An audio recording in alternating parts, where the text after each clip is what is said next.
and it seems fitting, therefore, to give it to a group of scholars to comment upon. It's a film written about by many people, and we're going to give an opportunity to some of them to talk about its significance. This has been called the greatest Japanese film ever made, and so it is. With this picture, Kurosawa revolutionized the samurai film genre and made a film so brilliant and so entertaining that it became one of the most influential films ever, spawning countless remakes, official and unofficial, all over the world.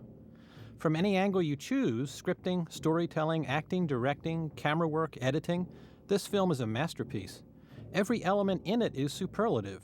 Fumio Hayasaka's music score, for example, is one of the best ever written for cinema, and this percussive opening creates tremendous excitement and anticipation about what is to come. But Kurosawa's friend and longtime composer was dying of tuberculosis when he created this music, and he'd only make one more picture with Kurosawa. Seven Samurai transformed Kurosawa's career and film style.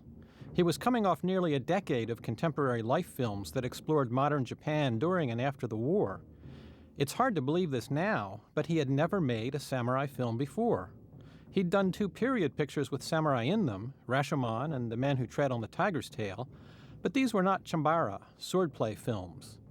This then was his first picture to deal with samurai as fighting men, and it was Kurosawa's first venture into the Sengoku period, the 16th century civil wars that he became the most important filmmaker to depict. Most samurai films before Kurosawa were set in later periods, often the 17th and 18th centuries. But Kurosawa was drawn to the chaos of the civil wars because the class lines then were very fluid and open, and there was a great deal of social rebellion that appealed to him. The Sengoku Civil War period was a very complex period of lots and lots of battles, but it had a common start point in 1467 with the Onin War. A quarrel over who would become the new shogun triggered this war in 1467, which devastated the capital city of Kyoto and weakened the ruling political authority. This allowed the regional warlords, the daimyo, to emerge as independent chieftains in their own provinces, and they began fighting with one another over territory. These civil wars lasted until 1568, when Japan's most powerful warlord, Nobunaga Oda, began his campaign to unify the country. Kurosawa loved characters who were stubborn, just like himself, and his movies at this time center on rebel heroes. So the Sengoku period was a natural one for him. Rebellion against political authority was so extensive then that the era became known as Gakokujo, a time when the low rebel against the high. Much of that rebellion involved peasants rising up against their oppressors and often through alliances with local samurai. This is the remarkable history that Kurosawa built his film on, and that I'll say more about later on in the commentary. This is a very extensive credit sequence, and the length of the sequence is really fitting to the epic scale of the film. A slow fade now to this remarkable horizon shot as Kurosawa introduces the film's villains, a marauding band of ronin, or independent samurai, with these striking backlit horizon shots. Now, coming up here in just a moment, we'll see a camera operator has some trouble panning and following the action. Throughout the scene, Kurosawa insists on a slight disjunction of image and sound. We've got a lot of long shots of the riders coupled with audio close-ups of the thudding horses' hooves, one of Kurosawa's signature methods of combining image and sound. In the Sengoku period, all a samurai needed to achieve some degree of power was an ability to convince other samurai that they should follow him. Our rebel leader is a guy who's done just that. He's got an alliance of local samurai who've agreed to band with him, very typical of the period. And as you can see, Kurosawa characterizes him not by name, but visually through his kawari kabuto, one of the period's extraordinary helmets, worn to call attention to the individual. In this case, with its horns acting as heraldry to announce his status. And note how quick and elegant is the setup to the whole film. A few lines of dialogue give us the premise, and then there's a visual showing us that the farmers overhear this, done without dialogue at all. Great interplay of foreground action and background action, a wipe, a few axial cuts to closer shots, and you can see how swiftly and subtly Kurosawa introduces the motif of the circle, which is fundamental to the visual design of the film. We have a circular grouping of huts, and the farmers are clustered in a circle. And Kurosawa is going to use circular camera moves later in the film, and the samurai will be represented as circles on the battle flag and on the tally sheet tracking bandit dead. It's a powerful design because the circle is an organic emblem of unity, but the symbol is also rooted in the history that Kurosawa is drawing on. In the Sengoku period, many local samurai, banding together in acts of political rebellion, signed pledges with their signatures arranged in a circle to signify that they were equal amongst each other. The circle motif, then, has one of its roots in the period, and it emblemizes exactly the theme that Kurosawa will pursue in the film: the end of hierarchy and class distinction, and in their place, an organic community built on fraternity and equality. Although, in the story, this ideal will finally fail, it remains the utopian aspiration that Kurosawa is reaching for in the film. This character rising now is Rikichi, played with great intensity by Yoshio Tsuchiya, whose first film this was. And the whimpering farmer, Yohei, is played by the great Bokuzin Hidari, one of Kurosawa's regular actors, here playing his most endearing character. Kurosawa gives us a lot of close-ups in this film, playing on the faces of his actors in a way that you don't find as often in his later films.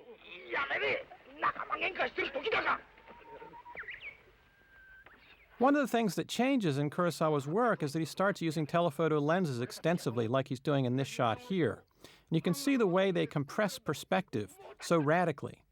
He's been a wide-angle filmmaker before this, but from now on, the flattening effect you see here will be part of all of his films. That's one way that Seven Samurai changed his work. Manzo's remark about farmers being born to suffer is echoed in other dialogue and scenes throughout the film. And indeed, Kurosawa uses the farmers as a kind of universal emblem of human suffering and endurance. His treatment of this idea is very powerful, but it's also part of his extraordinary transformation of history into epic poetry. In fact, the farmers in the period were anything but the passive creatures that we see here. They rose up in hundreds of violent political rebellions, and as a result, provincial authorities allowed many farming villages to govern themselves and to operate with a great deal of independence. This independence was one of the revolutionary things about the period, and Kurosawa implies that the village here has achieved something of that status. Now this shot is wonderful. This composition, the telephoto perspective, reinscribes Rikichi back into the group that he has in a sense just rebelled against and walked away from. The composition and the lenses work metaphorically throughout the film. Kurosawa's most profound statement in this movie is about the power of groups and about the relation between the individual and the group. And he translates these ideas with brilliance into purely visual forms throughout the film, taking the abstraction of the ideas and giving them concrete visual life. That's part of what makes this movie so great. Hayasaka and Kurosawa used the chorus to suggest the elemental power of the peasantry as a class that historically endures, in contrast to the samurai, the class which is doomed and is linked with the dead in the film's final shot.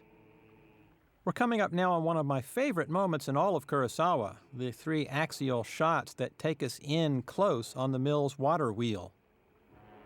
Watch closely and you'll see that the cutting is just off the beat of the music to add tension and interest. It's such a wonderful flourish. It's almost like jump cutting. It's a propulsive, rhythmic way of getting us into the scene and creating visual exclamation points. You could take any 4 minutes of this film anywhere in the picture and find more concentrated filmmaking genius than you'll find anywhere else in cinema. One reason the movie plays so well is that it's so lean, that the scenes are extremely compact, and here's a great example. This is the scene that kicks the story into action and gets us out of the setup. The village elder tells them to go hire samurai, and in the splendid joke that closes the scene, to find hungry samurai. Note the frontality of Kurosawa's playing style. Throughout much of the scene, like here, he has actors facing the camera directly. It's a compositional style that he's going to keep with him and even intensify in the coming decades, when he'll shoot many of his later films with only 2 cameras, one of them head-on to the actors, as here. Throughout the scene, Kurosawa swiftly reinforces our emerging sense of the individual farmers. Rikichi greets the elder's decision with excitement, while Manzo here, as you can see, is more cautious and conflicted. They're going to have arguments at various points in the film.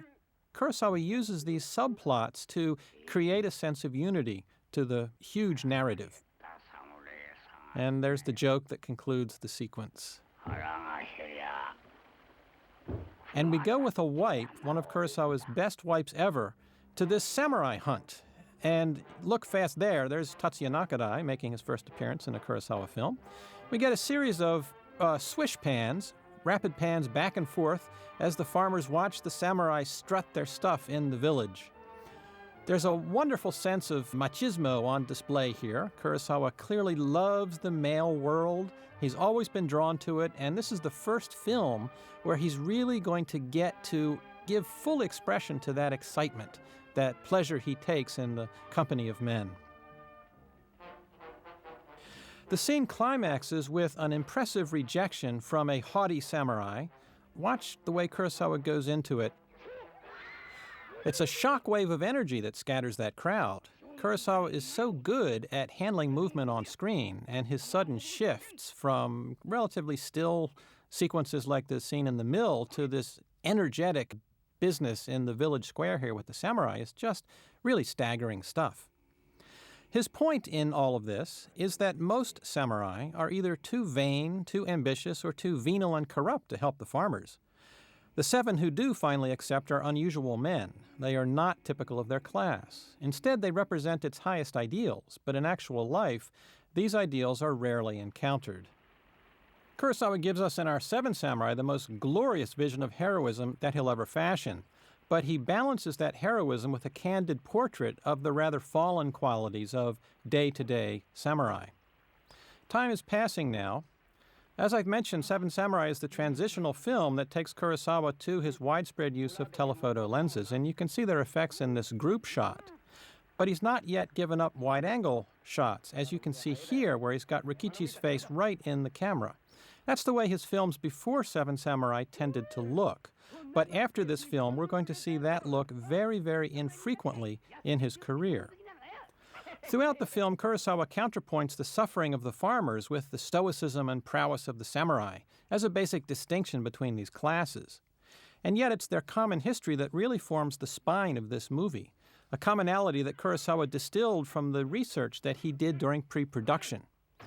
As I mentioned, the history that inspired the film lay in the political rebellions by samurai and peasant that were so common in the Sengoku period. These were so common, in fact, as to be called iki, a name that was given to them to designate their special status. It designated the active rebellion as well as the group that carried it out. There were different names for iki depending on who was participating. Tsuchi iki were large-scale protests carried out by hundreds of farmers. Hyakusho iki were uprisings led by the very lowest strata of peasantry. And kuni iki were bands of samurai who rose up against local gentry and warlords. These iki among the farmers were a great problem for the warlords in the period, and many villages, in fact, used rebellions to achieve their independence. In fact, in central Japan, farming villages defended themselves by constructing moats around their periphery. Kurosawa in the film will give this detail to the samurai. He has the samurai direct the farmers to construct a moat. But in fact, farmers in the Sengoku period were building moats as a natural accompaniment to protest activity. In most cases, these uprisings and protests were separate. The farmers and samurai did not collaborate, but there are numerous indications of instances where they did. What Kurosawa has done in the film is to combine these twin currents and give us the story of an iki, a protest movement, the alliance of our 7 samurai with the farming village, and to tell that story from the birth of this protest movement to its summit and then its dissolution as the Allies part ways. Envisioning this alliance of farmer and samurai, he again drew from existing historical models. In the Sengoku period, the twin currents of protest did come together.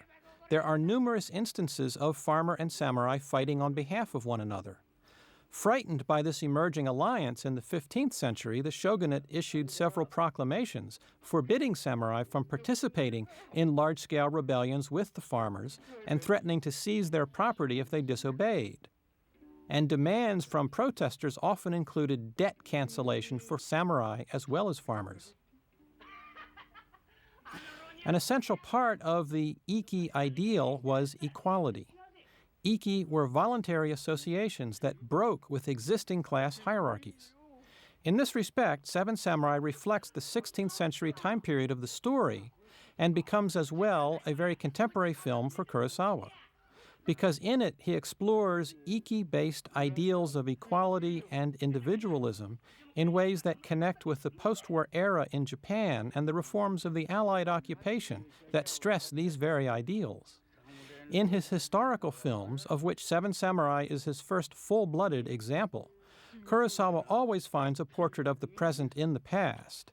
And so part of what he's reflecting on here are the ideals of democracy and individualism bequeathed by the occupation, and he's finding a powerful basis for them in the Iki phenomenon of the Sengoku era. But he's also finding some very powerful traditions arrayed against them.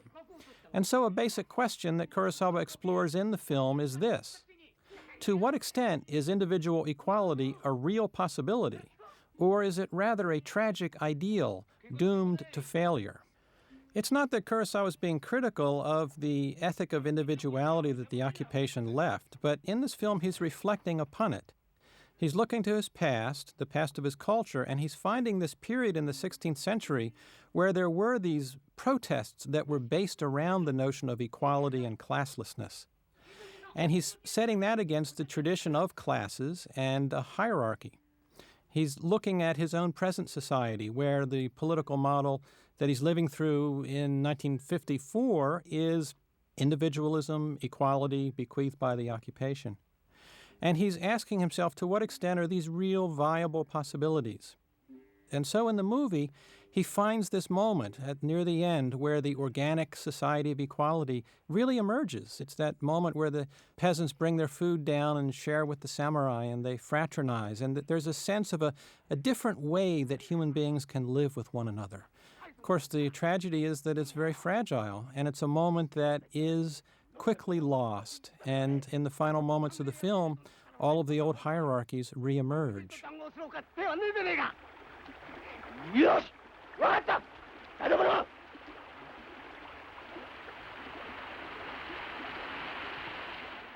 Another argument with Rikichi and Manzo, and in fact this was the very first scene that Kurosawa filmed, and the movie wasn't really shot in continuity, few films are, but this is the first one that they did, and he's using light and shadow here to add a lot of energy to the sequence. You can see the way the shadows are playing over Rikichi's face. And once again, the extreme use of close-up in the film to heighten the actor's expressions. And the way that the wipe there takes us aggressively to the scene that brings in our main character, and the man who will be the leader of the Seven Samurai, Kambi Shimada, played by Takashi Shimura.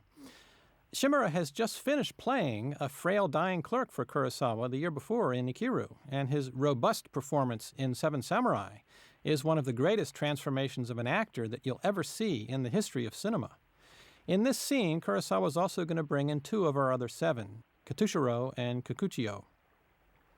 This entire scene is taken from a famous samurai legend. Kurosawa based many of the Seven Samurai on actual figures, and Kanbei is modeled on Kame Izumi Izanokami, who lived from 1508 to 1577.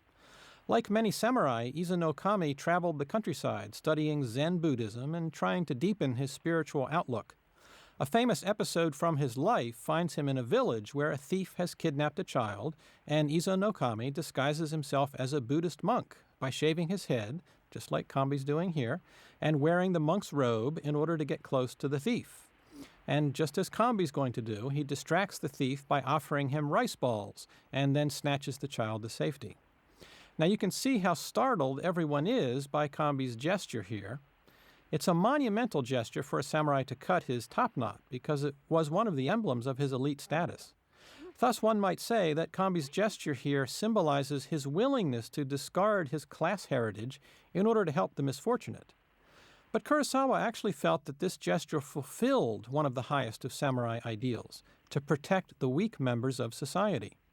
So even though he's cutting off his badge of samurai identity, Kambi is behaving the way an honorable samurai should.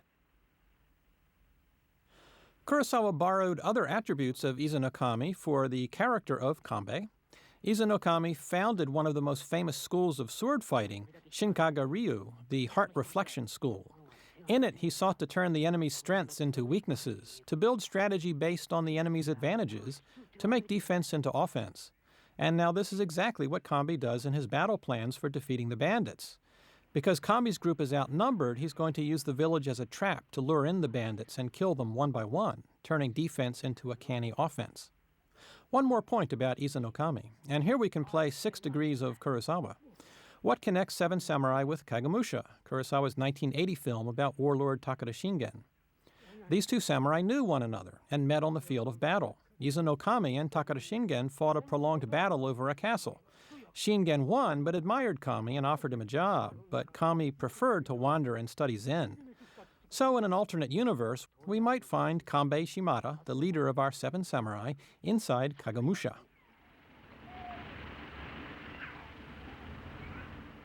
I really love this shot. This has got to be one of my most favorite shots in Kurosawa. The way that the mother comes out and the choreography of her movement and the way that the lens flattens her gestures. It's just really a striking stylization. Kurosawa now brings in everybody's favorite character, Kikuchiyo, played with hyperactive exuberance by Toshiro Mifune. Note the oversized sword. Kikuchiyo wouldn't be overcompensating a bit, would he? Kurosawa uses Shimura and Mifune superbly well, contrasting their respective ages as a statement about maturity and the lack thereof.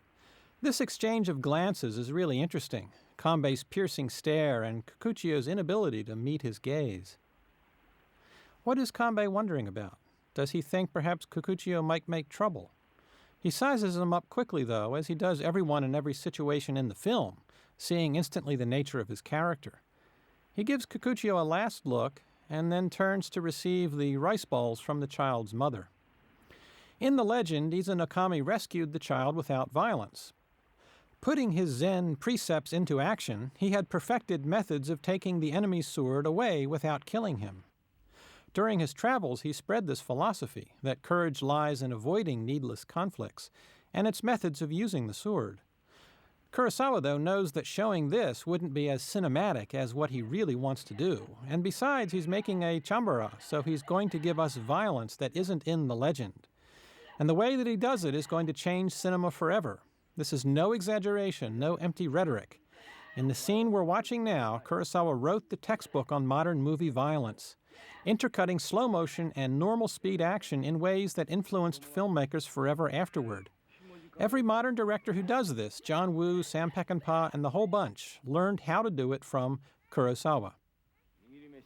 Kanbei, like the inspiration from the legend, throws in the rice balls to distract the thief. And he goes inside the hut, and Kurosawa keeps the actual moment of violence off camera by having it occur inside the hut there. And by doing that, he kind of heightens the stylization of the aftermath, namely the intercut shots of the slow-motion thief running outside, already mortally wounded. So there he goes, cut to the onlookers, and now we're into film magic. We've got 5 shots of the thief running in slow motion, intercut with the onlookers. Now this slow-motion work is actually shot with a high-speed camera. The film is racing through the camera at sometimes more than 100 frames per second. It just goes whoosh right through the camera. So he's got to use different cameras to capture the different speeds. And the fall here occurs without sound, so there's another little audio flourish there that adds to the magic of the sequence. The thing about slow motion is that it allows the editor to slip into and out of the decelerated moment very quickly as long as you keep it brief. Slow motion ordinarily is a kind of drag on the action, but if you keep the inserts brief, then they derive their energy from the surrounding normal speed footage, and the whole assembly becomes extraordinarily tense because of the differing time frames that you see. Kurosawa didn't invent this style. He had used slow motion before in his first film, Sanshiro Sugata. And other filmmakers had done it well before him, like Dziga Vertov in Man with a Movie Camera in 1929. Generally, though, these instances involved just dropping one slow motion shot into the body of a normal speed sequence. Interesting but not exciting. What Kurosawa did here, by contrast, was intercut different camera speeds, creating a tension from disrupting time that sustained across the body of a sequence. Kurosawa perfected the essential stylistic template of modern movie violence. He showed everyone how to do it and how splendid the results could be. Kurosawa gives us combi on the road and introduces a gesture that helps define combi throughout the remainder of the film and becomes very endearing. And that's the head rubbing, which he does throughout the movie as his hair grows back. It helps establish the passing of time, but the gesture itself is very typical of Kurosawa. It's something he evidently retrieved from Stray Dog, where Shimura, playing a police detective, first does it. Kurosawa often worked this way, asking his actors to develop a key gesture or vocal inflection, repeated throughout a film as a way of defining character. In Yojimbo, of course, Mifune scratches his chest and his head, and in Redbeard, he tugs at his beard. In Kagemusha, Tatsuya Nakadai strokes his chin. In Dersu Uzala, Dersu exclaims, "Kapitan!" to his friend, a Russian captain.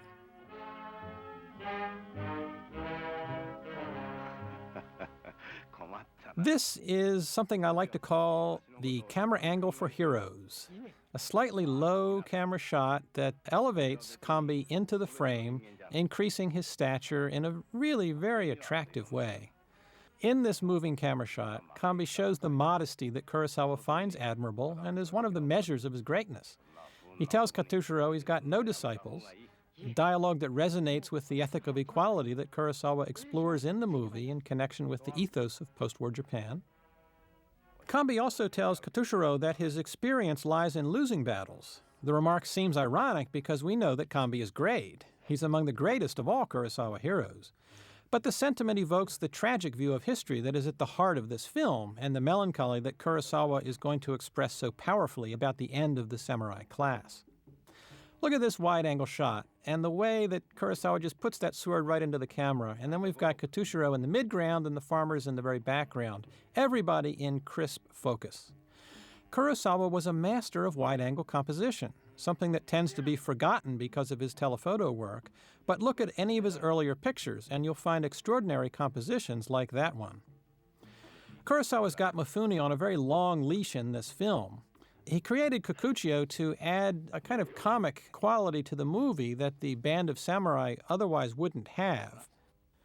And he essentially told Mifune to have fun, to make the character his own, and so Mifune gives us a wonderfully comic performance that makes Kikuchiyo endearing and also surprises us by finding the tenderness and the tragedy in the character as well. Kikuchiyo is our point of entry into the film. Kambi is a god. We're awed by him, but his majesty keeps us at a distance. Kikuchiyo, by contrast, is our stand-in, our representative among these titans. He humanizes the world that Kurosawa puts on screen here, and that's why he's so important and why it was so shrewd of Kurosawa and his screenwriters to realize that they needed a character like this. Now, everything is so lean and tight in this film. Of course, it's Rikichi who makes the approach. He's been doing this with all of the samurai they've offered the deal toward. But Kurosawa just gives us a shot here where he kneels in front of Kambi and a fast wipe, and we leap over the proposition itself. We go into a scene where Kambi is now reflecting upon the offer that the farmers have laid at his feet, as it were. There's a nice heroic shot allowing Kambi to rise up into the frame and dominate it with his back. In the dialogue we're now hearing, Katushiro twice calls Kambi sensei, which is sometimes translated as sir, but actually means teacher or master.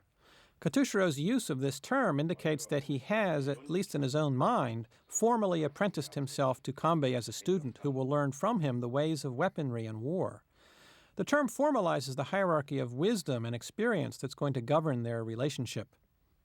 Kambi here framed alone, isolated as an individual, contrasted with the farmers that Kurosawa groups together as a cluster, a unit of suffering humanity. You can see there the difference in the framing. And there's a little comic touch here, Rikichi answering eagerly that, yes, those horses can get over the hills, not stopping to think that, in fact, what he's just said is a great disadvantage. Kurosawa shows us here how careful a strategist Kambi is. He plots the defense of the village in a way that enables him to calculate how many samurai they will need. So 7 isn't an arbitrary number. It's the minimum that can establish a guarded perimeter around the village. And Kambi is already thinking about using the moat as defense. Kurosawa incorporating this historical detail into the story as a samurai battle tactic rather than as a practice among farming villages. Kurosawa loves process. He loves to systematically show the steps by which a goal is accomplished. That's why he's made 2 superb police procedurals, Stray Dog and High and Low, and he's going to show us very systematically how Kambi sets up the village defense and then wages war on the bandits. Kambi's skill at procedure is a character trait that Kurosawa shared. You see it in the careful construction of his films. And in giving it to Kambi, he's bonding with this character because he's giving Kambi a little bit of himself.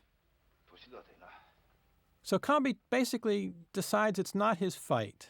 He turns them down, and the farmers weep collectively as an expression of their class misery. The true measure of Kurosawa heroes is that they act selflessly on behalf of others who are less fortunate. And Kurosawa gives us, in the end of the scene, one of the most splendid illustrations of the ideal of heroism that you will ever see in any of his films. Kambi's decided he's got no stakes in this struggle. Kurosawa reprises the chorus on the music track to suggest again the elemental nature of the suffering of the peasants. And when one of these ruffians points out that the farmers are giving Kambi rice while eating millet, he's so deeply touched by their gesture that he feels a reciprocal obligation to honor their sacrifice.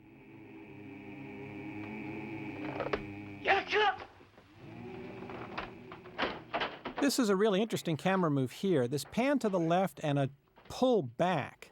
It's a little hard to identify because you rarely see that kind of move on screen, but it really punches up this bit of business as Katsushiro tries to intervene. He's a little bit ineffective. We know he's not going to prevail against the ruffians, but he's got to give it a little shot anyway. And Kurosawa ends the scene with this splendid bit of business as Kambi accepts the job. He takes the rice bowl and extends the bowl toward the farmers in a masterfully framed composition. It's a shot that gives us an emblem of the debt that Kambi feels toward the farmers, in a gesture that says, finally, I'm on your side. It's such a beautiful shot. Kurosawa lets this linger for a moment, this expression of nobility and reciprocal debt and obligation. The ruffians had pointed up the contrast between rice and millet, and it's worth saying something about that here because it's played such an important role in the evolution of the scene. It was really not unusual for the farmers to be eating millet. In this period, farmers ate mostly millet rather than rice. Millet was easier to grow. It's a very hardy grain and it didn't require as much attention or water, unlike rice that requires a lot of water and very precise temperatures. Millet also keeps very well. It's easy to stockpile and store. Rice was too valuable to serve as a staple of the everyday diet. For one thing, it was harder to cultivate, and for another, it was used as a form of currency by farmers in the period. They paid their land taxes in fixed amounts of rice, and in the film, they are paying the samurai in rice. That's why they've brought it with them to the village, and why it's such a disaster when a bad samurai steals the grains from Yohei. It's really a theft of money. Rice then was traditionally a grain that farmers bequeathed to samurai and other nobility, as we see them doing in the scene with Kambi. It was also a sacred grain, possessing spiritual powers. Sprinkling grains of rice on the ground could help purify it and drive out evil spirits, and balls of cooked rice were thought to symbolize the soul. So Kambi's gesture with the rice bowl is profound because it acknowledges all of these contexts in which rice functioned in the Sengoku period. By holding the rice ball out to the farmers, he's accepting payment for his services, he's acknowledging the formal contract of employment that the rice represents, and he's acknowledging the spiritual bond with the farmers that the rice ball symbolizes. It testifies to Kambi's depth of character that he sees and responds to all of these nuances in his relationship to the farmers. And that's why Kurosawa holds the shot for so long, because it is such a charged moment. Now it's time to recruit our other 5 samurai. Kurosawa and his screenwriters invent so much splendid business in the film, like this scene here that shows us the test that Combs has devised to assess the character of the various candidates. Like everything in the movie, it's embedded in a rich tapestry of character interplay. There's always a lot to watch going on. Combs uses the test to decide which samurai to approach, but it also works as a step in Katushiro's education as a samurai, and Kurosawa also spins a little narrative out of Yohei's fearful responses, slinking off each time Katushiro reaches for his stick. And there goes Yohei, slinking behind the fence post there. Kurosawa gives us now some very fluid backward tracking shots with our candidate as he approaches.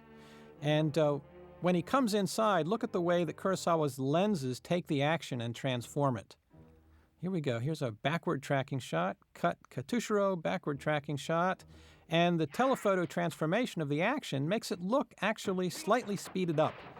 A splendid joke there as Katushiro slams into the wall, completely ignored by Combs, who proclaims it splendid. Our samurai has passed. Such a richly constructed film, a joke nestled inside the action. Conventional movie continuity really doesn't exist for Kurosawa. We're going to get some cross-cutting here that joins flat space telephoto images with deep focus wide-angle images. And you can see a radical difference in the perspective of the respective shots. It's going to happen when we come out of this master shot here and go into a series of over-the-shoulder shots back and forth between Combs and this candidate. There's our telephoto composition. Looks very flat. There's our wide-angle composition. One of the things that wide-angle does is exaggerate size differences as markers of distance, and telephoto tends to erase those size differences, making everything look about the same. There you can see again. And you can see that Katushiro really wasn't that far away from Combs, but the wide-angle lens made it look like he was. Kurosawa's methods of shooting and cutting are quite original. You'd never find this sort of shooting in a Hollywood film of the period. Nobody else would join frames that don't match in this way, but Kurosawa's style is quite angular and aggressive, and much of this effect is achieved through his unconventional choices about camera setups, lenses, and edit points. Kurosawa's theme, again, throughout this scene, has been that most samurai are simply unwilling to help the farmers. This fellow asked Combs which clan they'd be fighting for, assuming it to be a more traditional kind of employment, and was much too haughty even to consider joining Combs. So Kurosawa gives us in our 7 samurai a group of supreme heroes, but he also suggests that they are atypical samurai, that while they represent the ideal of their class, they don't represent its actual behavior. He gives us here now our first glimpse of one of the film's most memorable landscapes. It's the hill with the graves on top of it. Many of the film's great scenes are going to play out there, especially the ending where Kurosawa uses a camera move to link the surviving samurai with the graves of their fallen comrades atop the hill. More great pans of strutting samurai, ending with Gorobe there entering the frame. There's no obvious indication about why Combs chooses him, and that's important because it suggests that Combs, like a Zen master, can see instantly into the heart of things. He knows immediately that Gorobe will be worth interviewing. A similar moment happens a bit later when he and Katushiro watch Kyuzo's duel with a blustering opponent. Combs watches only Kyuzo while Katushiro's gaze wanders back and forth between the two. We get a little reprise now of our subplots of Katushiro being educated in the ways of the warrior and Yohei being given a chance to show what a coward he is. Gorobe is played by Yoshio Inaba, who never became a regular player in Kurosawa's work. Their relations on the film, in fact, were a bit tense, and maybe that's why Kurosawa didn't use him again. But his instincts in casting Inaba were right. Inaba projects such a strong sense of solidity and decency that we immediately understand why Combs wants him. Look, for example, at his reaction to the trick that he sniffs out. Instead of becoming insulted, he laughs good-naturedly. He's strong and secure enough not to feel threatened by Combs' ruse. Combs fascinates him because he's leading this most unusual venture, and Gorobe prophesies that a great friendship is going to develop from their association. Kurosawa doesn't foreground the friendship or give it much screen time, but it's there as part of the epic tapestry of the film. We've got a 3.5-hour film, but it doesn't feel that way. The rhythms are that of a shorter film. But at the same time, he takes time out for texture and atmosphere, and that's what makes it such a rich historical picture. And now I'd like to hand things off to my friend David Desser, who will continue the commentary. David is a great scholar of Japanese film and Kurosawa, and he's also known as the Eighth Samurai. Hi, I'm David Desser, and I'll be picking up the story from here. In the next 40 minutes, we will see encapsulated so many of the things that make Kurosawa one of the most, if not arguably the most influential director of all time, and Seven Samurai, one of the greatest, if not the greatest film of all time.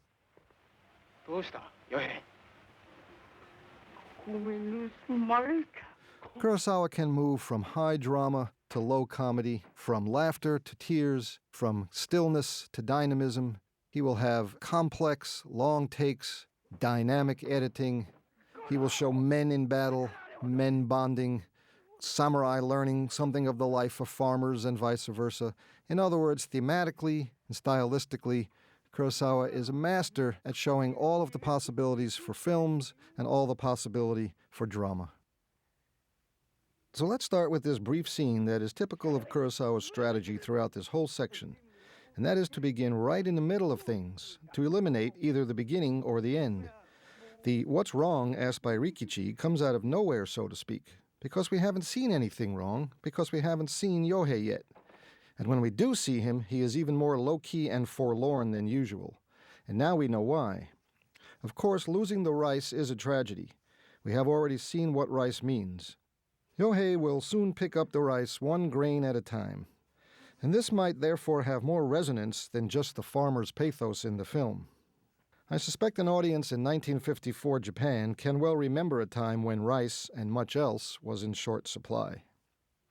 But we know what rice means by now, and so the point of this scene is not just to reiterate this fact, though Kurosawa will remind his audience from time to time just what is at stake at every step of the way. This scene is really about Katsushiro, not only to show that he is perhaps more well-to-do than his samurai elders, as we see him toss a few mon down to the floor, but this will also show him taking some concrete action on the farmer's behalf, showing his sympathies for their plight. And he does so in a quiet, mature fashion, needing to say nothing and to have nothing said in return.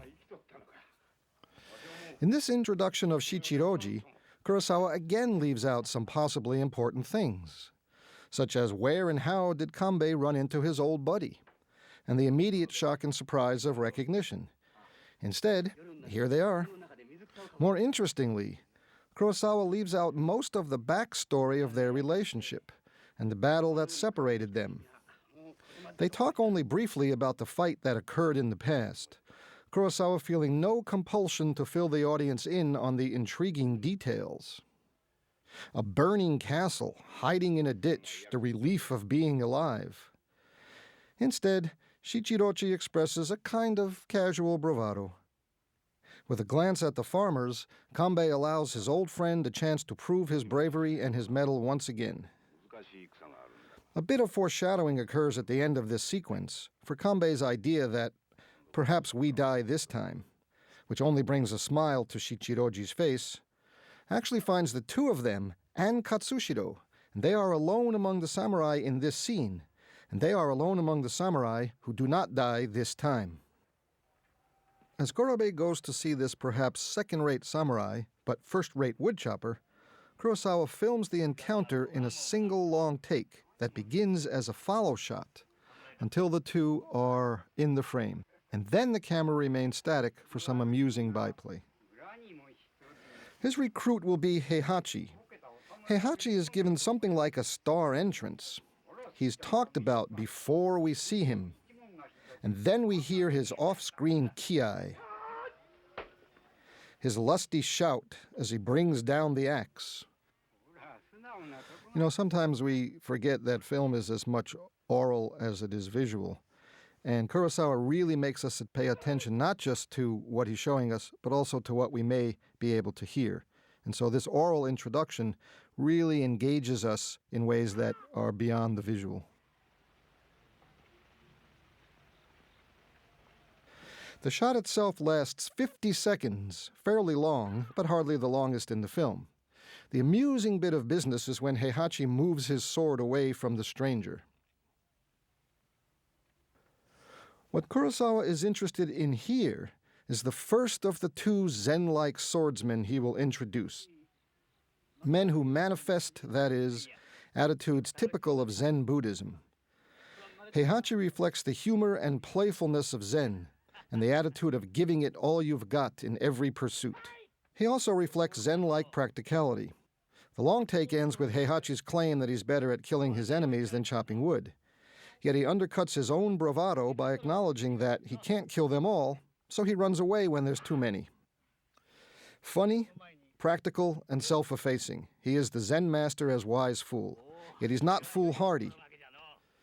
Gorobei's invitation to join the soon-to-be 7 samurai is filmed from the rear precisely to get the most out of Heihachi's comically shocked reaction to killing 30 bandits. If Heihachi is the Zen master as clown, Kurosawa immediately takes us to the second of his Zen swordsmen, Kyuzo. Once again, we start in the middle of a scene, as a crowd has already gathered to watch a duel. The staging of this duel is quite interesting. The men stand opposite each other, and then when the pretend swords are ready, Kyuzo's opponent walks toward the camera off right, and Kyuzo walks off left. The next shot seems to be something like a jump cut, but in fact the men face each other in the same left-to-right orientation. They have essentially circled around each other. The point of moving them like this is to get the crowd in the background. As we will see, Kurosawa allows the men to change places in the frame, but he does so, unlike when Ozu does this, because of point-of-view shots. Kyuzo's on the right, his opponent on the left, but when we see Kanbei watching, they have switched their orientation. Now the opponent faces left. Return to Kanbei, Kyuzo faces right. With this point-of-view orientation in place, Kurosawa can repeat this new change screen direction. The opponent facing left, Kyuzo facing right, intercut with Kanbei's point of view. I think Kurosawa's trick, so to speak, with screen space and mismatched action is done not the same way Ozu does it. I really think Kurosawa has in mind not so much visual acrobatics or even to confuse the audience, but actually to insist on point of view. In the long shot, where the characters are oriented in one direction, we have the crowd in the background. In the point of view, they're reversed, because he's moved the camera on the other side of the area. But he really wants to insist on point of view, and so that when he goes back to the longer shot, we again want to see the crowd watching. But when we get these point of view shots, we really need to see them looking. And Kurosawa is perfectly willing to flip them in the frame in order to insist on the importance of vision and looking and point of view. It is indeed the case that Kanbei sees more clearly than we do. For when the opponent challenges Kyuzo to a fight with real swords, Kanbei knows, in a way that Katsushiro may not, who will obviously be the winner. Of course, we may intuit that from Kyuzo's cat-like quickness that he will win. This is quite a feat of acting from Seiji Miyaguchi, who had never appeared in a samurai film previously, and who would, over the course of a rather minor film career, not really do so again. When the man challenges Kyuzo to a real fight, we notice that Kurosawa puts the crowd in the background again. I like to call Kurosawa's propensity for using characters who watch other characters within the frame something like the internal chorus. Like the chorus of Greek drama, they implicitly or explicitly comment on the action and mirror our own responses. Here in specific, it will be Katsushiro who mirrors our own response. While Kanbei knows the outcome of the duel, Katsushiro may or may not, but his eyes glimmer in anticipation of the impending fight. Kurosawa then does the same game with screen direction. The opponent faces left, crowd in the background, jump cut moves us closer to the crowd. But then, notice that the opponent delivers his battle cry, he's facing the wrong direction. But why? To let Kanbei and Katsushiro experience the killing from their point of view, which is to say our point of view. And the famous slow-motion death of the opponent is the dramatic and psychological time, not of the dying man, but of the people watching. That close-up of Katsushiro confirms this. A patented Kurosawa wipe takes us back into town, where we soon realize that Kurosawa has performed another elision. Asked by Gorobe if he found any samurai, Kanbei answers that he missed one. And as a crowd rushes by to investigate what we've just witnessed, we realize that Kurosawa has elided the very conversation where Kanbei asked Kyuzo to join the group. Of course, it is important that Kanbei note that he told Kyuzo where to come if he changes his mind. Interestingly, just as we never see Kanbei enlist Kyuzo, we never see the moment that Kyuzo changes his mind. We are left wondering for ourselves, along with the other clues that Kurosawa provides. Yet what makes a man decide such a thing after all? Kurosawa, as he so memorably did in Rashomon, sometimes leaves things for his audience to decide. Again, it's interesting that Gorobe and not Shichiroji has become Kanbei's lieutenant. Though the latter was an old comrade, Kanbei is a good judge of character, and we will see how much he comes to rely on Gorobe's wisdom.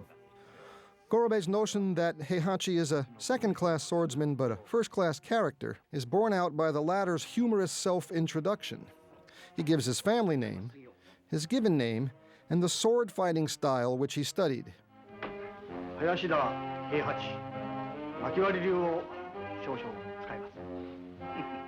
Samurai trained in specific styles, but the woodcut school was not among them, of course. Yet another wipe takes us to the next scene, and one is intrigued, if puzzled, by the Bunraku-style doll operator in the background. This might be a bit of an anachronism. The puppet theater wasn't established until a bit later in Japanese history, although I'll allow Kurosawa and his screenwriters greater knowledge than I possess on this score. It's an interesting throwaway. Most decidedly not a throwaway, of course, is the reintroduction of Toshiro Mifune, who shows up in a moment. In the meanwhile, I'm struck in this bit about Kanbei's refusal to take Katsushiro along by the depth of insight on the part of the farmers. Of course, Kanbei is sensitive to the young man and wants to warn him against the pipe dreams of youth, of wasting his life in a hopeless quest for fame, fortune, or position. Kurosawa's cut back to the longer shot shows us that all the samurai can sympathize with broken dreams and passing years. But their reverie is interrupted when Heihachi sees something off-screen, and an over-the-shoulder shot reveals that Kyuzo has made an appearance.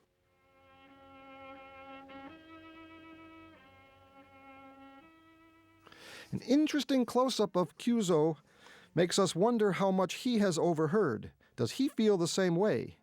And is that something of why he has decided to join the group? One of those clues to his character whose ultimate meaning we must decide for ourselves. And now we see once again how much of a boy Katsushiro still is. He can barely hold back his tears.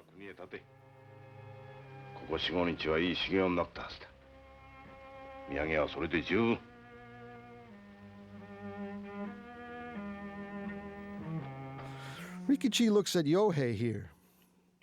These men, mature and wise in their own way, understand what it means to the youngster, and they may very well recall his kindness and sensitivity toward them earlier in the day. Heihachi begins to show something of his understanding of human nature too, and he will be the most talkative and often the most perceptive about hidden motivations. When the older samurai decide to count Katsushiro among the group, Heihachi then points out Kyuzo's arrival, knowing that the quiet samurai has come to join the group.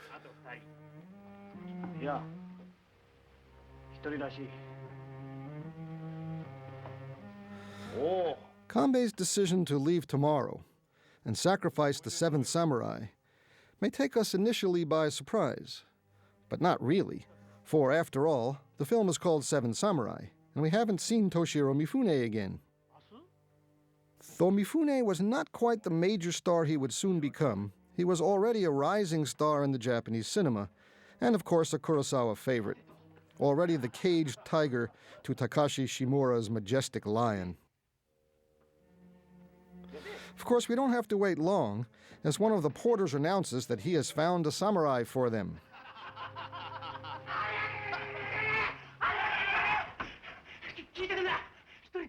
This close-up of the porter, I think, derives right from the kabuki theater. He is a comic character, and I think this establishes the comic tone of this sequence of Kikuchio, who will similarly get a kind of large kabuki-esque close-up. And also the porter is a kind of chorus once again. He stands in for us, so he's like an announcer. It's as if someone has come into the frame and said, hear ye, but in a very funny way. With Katsushiro back in the fold, Kanbei allows him to do his samurai test once more. And we cringe in anticipation of the inevitable crashing failure to come. The drunken porter is something of our stand-in here. He questions the fairness of this test so that we too may learn what Kanbei insists, that a good samurai will dodge it, and that a good samurai would never get so drunk. And sure enough, Mifune fails completely. Kurosawa treats it comically by cutting to the face of the porter and that off-screen thwack. And then the extreme close-up to show us Kikuchio's less than triumphant entrance, but Mifune's long-awaited reappearance. I find the makeup here rather extreme. In fact, it looks closer to how Mifune was characterized in Throne of Blood a couple of years later. But perhaps it is in keeping with his larger-than-life exuberance and energy to have him look so thoroughly out of sorts. The close-up on Kanbei allows us to see that he recognizes the wild young man of earlier, while Katsushiro only knows to get out of this man's way. The comic tone of the scene, already established by the clunk on the head, continues in the farcical efforts of the inebriated Kikuchio's ineffectual chase. This is the first of 3 long takes that Kurosawa relies on in the sequence. The real point is to bring Kanbei and the other samurai back into frame. From this point on for a while, Kurosawa keeps the camera at the Ozu-like low level for Kikuchio's confrontation with Kanbei, and the delivering of the scroll proving his lineage. We can appreciate this low-level shot and the willingness of Kurosawa to use longer takes when the camera assumes a position behind Kanbei's head and lets Kikuchio carry on all the movement in the frame. Kanbei is the essence of stillness. Even when Kikuchio backs away from Kanbei and stands up, the camera reframes only slightly, allowing Kikuchio to loom large in the background.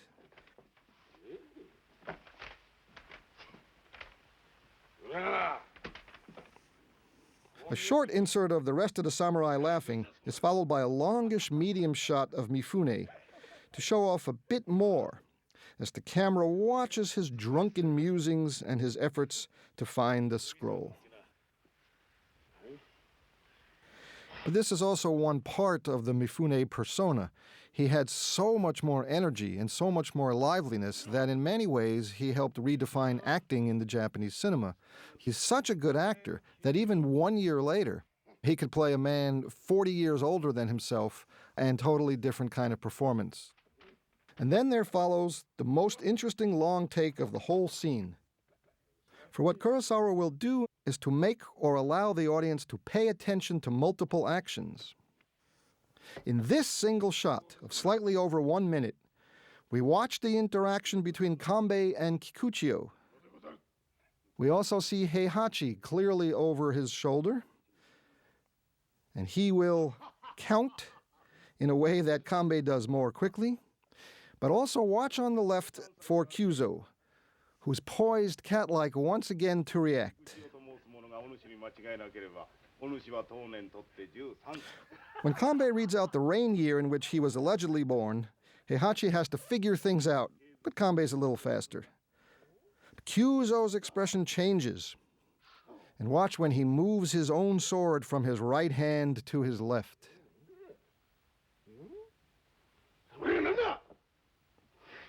He leans forward, moves the sword, and he watches Kikuchio, and then grabs the sword before the young man can.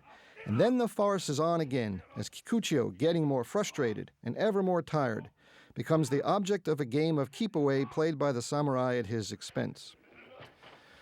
That it is Heihachi who instigates the game, good-naturedly taunting the young man, is notable. the continuation of the development of his character as the most lively of the actual samurai, and the one in some ways the most humanly and humanely connected to Kikuchiyo and the farmers, even including Katsushiro. Again and again, Heihachi and Kikuchiyo. It is from here on in that Kurosawa will build on this connection. And there is something very telling, both in terms of his character, but also the film's theme. When Kikuchiyo, frustrated by the samurai's game, mutters under his breath, "To hell with samurai." This comment not only begins to talk about Kikuchiyo's origins, but really it's the samurai, both the good and the bad, that have necessitated the whole problem with the farmers. And if there were no such thing as samurai, there might not be these kinds of issues. So Kurosawa, who was, of course, himself from a samurai background, is really making an interesting comment about class divisions in Japanese culture, about power and the powerless, about warriors in times of war and in times of peace. It's just a very, very loaded comment that I think we really should think about. これでも侍でしょうか。そのつもりらしいな。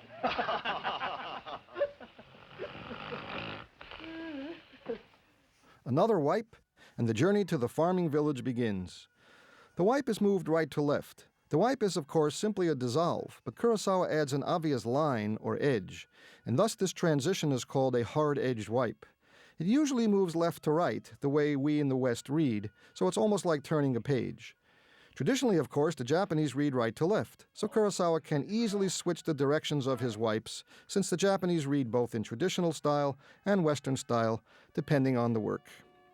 And so, as Rikichi and Yohei lead the way, the 6 samurai take up the rear. Here, Kurosawa cuts ahead to the village. The high-angle long shot is typical of how the village is imaged. We see it in this fashion in the first scene as the bandits look down upon it. It seems both bucolic and strangely vulnerable. But this pattern of visual echoes is very important because in terms of repetition, we also have to appreciate difference. The first time we saw the village, it was under attack by the brigands. The second time we see it, the farmers returning home. The third time we see it, the samurai are coming.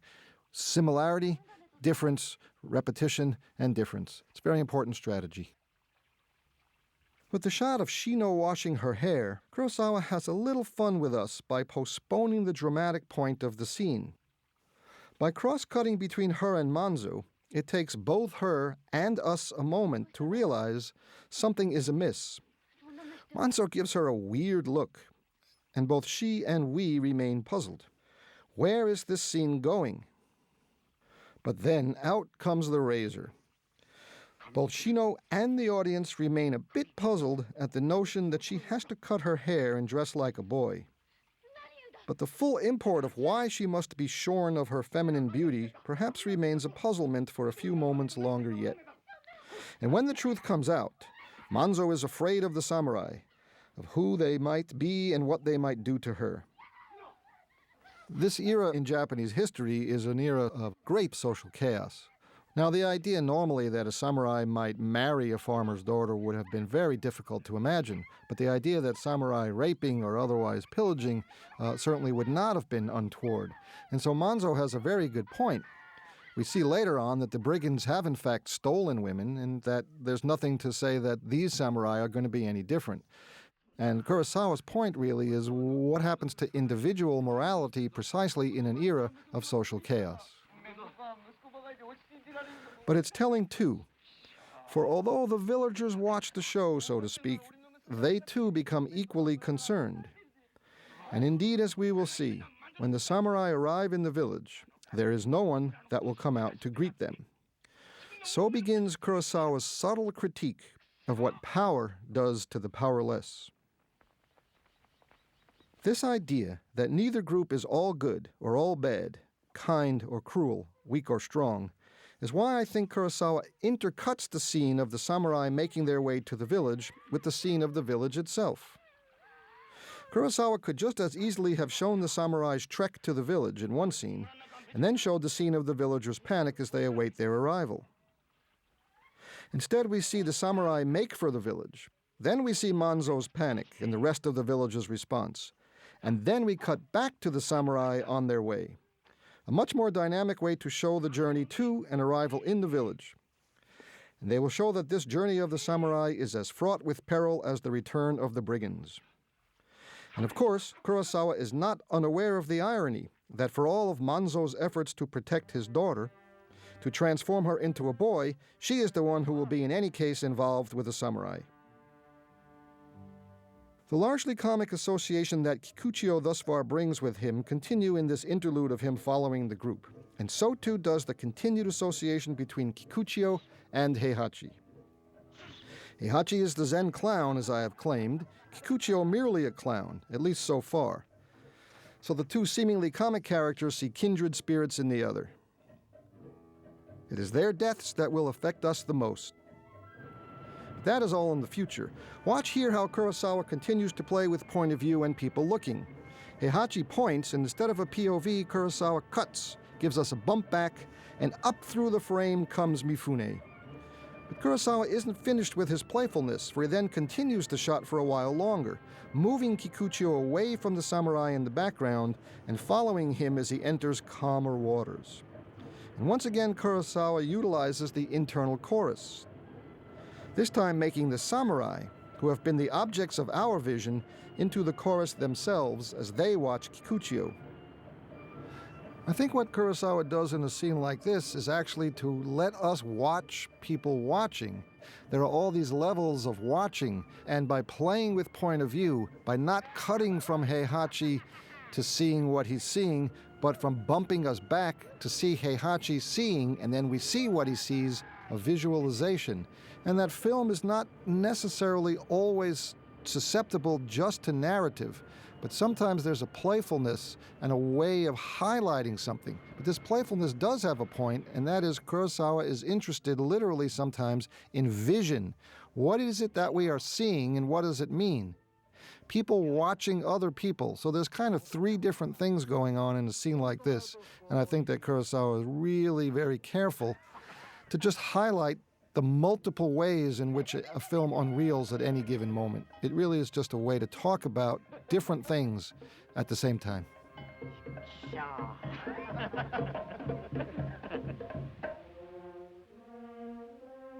As Rikichi reaches the outskirts of the village, we again see the high-angle long shot, and the rest of the group enters the frame.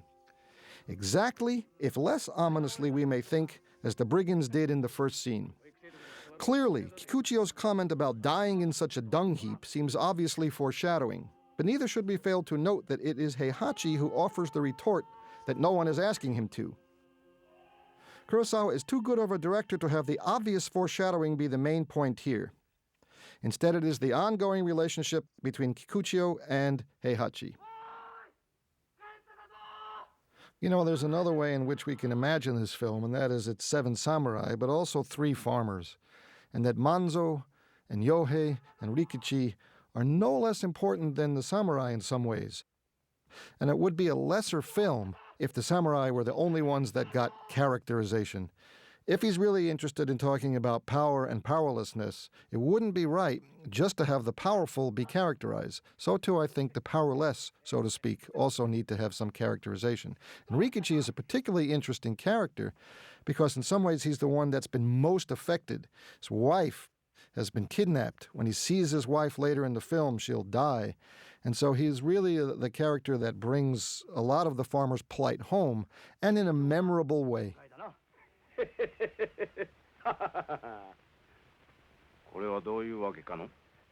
Kikuchiyo's continued laughter may mean he knows what is going on, that the samurai, expecting some sort of hospitality, are met only with silence and absence. Kikuchiyo has the upper hand now.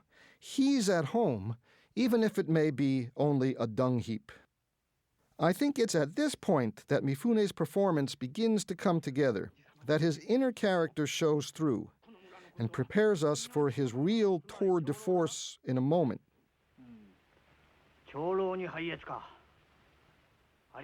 Heihachi's sarcasm and Kikuchiyo's continued laughter aside, notice in a moment that when the samurai head off to the patriarch's house, Kikuchiyo does not follow.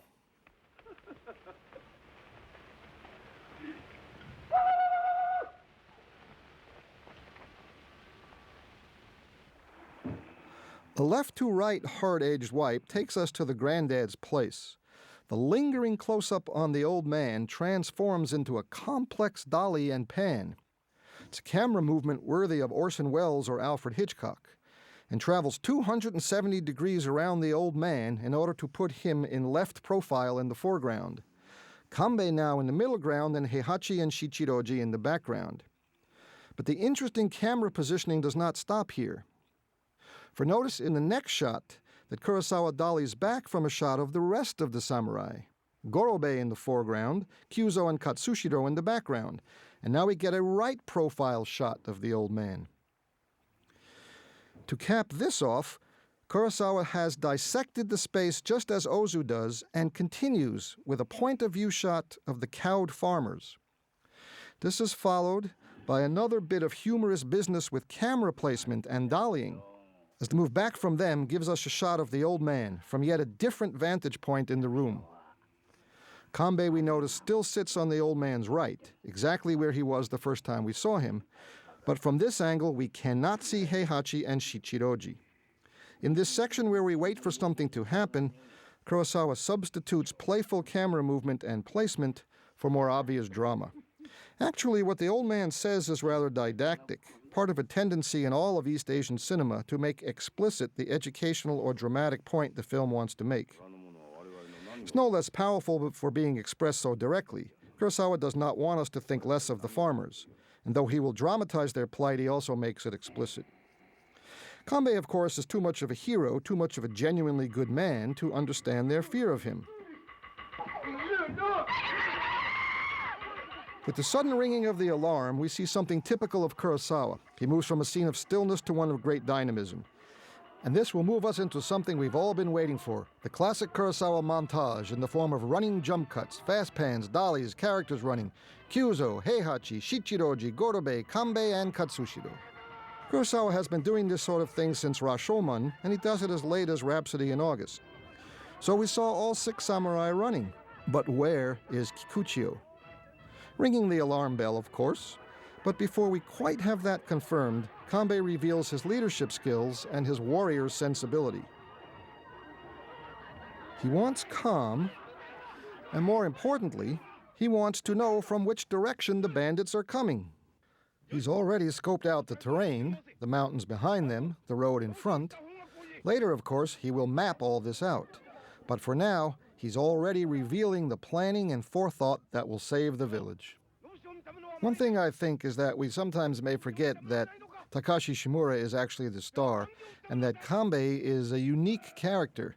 A true samurai should be able to do the kinds of things he does, but I think Kurosawa's point is that they can't. That Kanbei's leadership skills and his warrior sensibilities are unique when they should necessarily not be, and that Kanbei has become characterized precisely as a kind of leader at a time when leaders are not as common as they should be. With the revelation that it's been Kikuchiyo who's been sounding the alarm, it is here that the attentive viewer will realize that he is really a village boy, a farmer's son. Of course, we knew all along that he wasn't a samurai, that his name, in fact, isn't even Kikuchiyo. But his knowledge of village life, his boisterousness and playfulness here, can barely disguise his fury. And I think that accounts for the energy in this scene. It's more than broad comedy. His mercurial movement from laughter to derision speaks volumes of his hatred for both farmer and samurai, and for his own space in between them. And once again notice that it is Heihachi who receives the close-up at the climax of this scene, that special bond between the 2 clowns. And it is Heihachi who declares that they are 7. This is the most unusual scene in the film because it is the shortest. But it has one major dramatic point to make, and also a lesser one. The first point is to foreshadow the issue of Rikichi's wife, an extremely important point.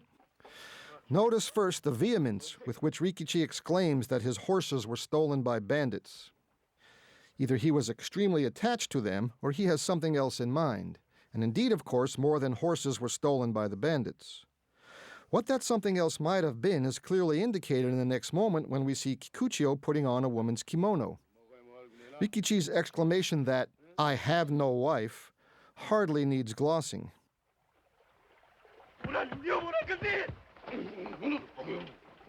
But Kikuchio's muttering comment that Rikichi is crazy puts a momentary comic spin on things, although the rest of the samurai are a bit more concerned. But that moment is deflated further, of course, by Heihachi, who finally tags Mifune's character with the name by which we have been calling him all along.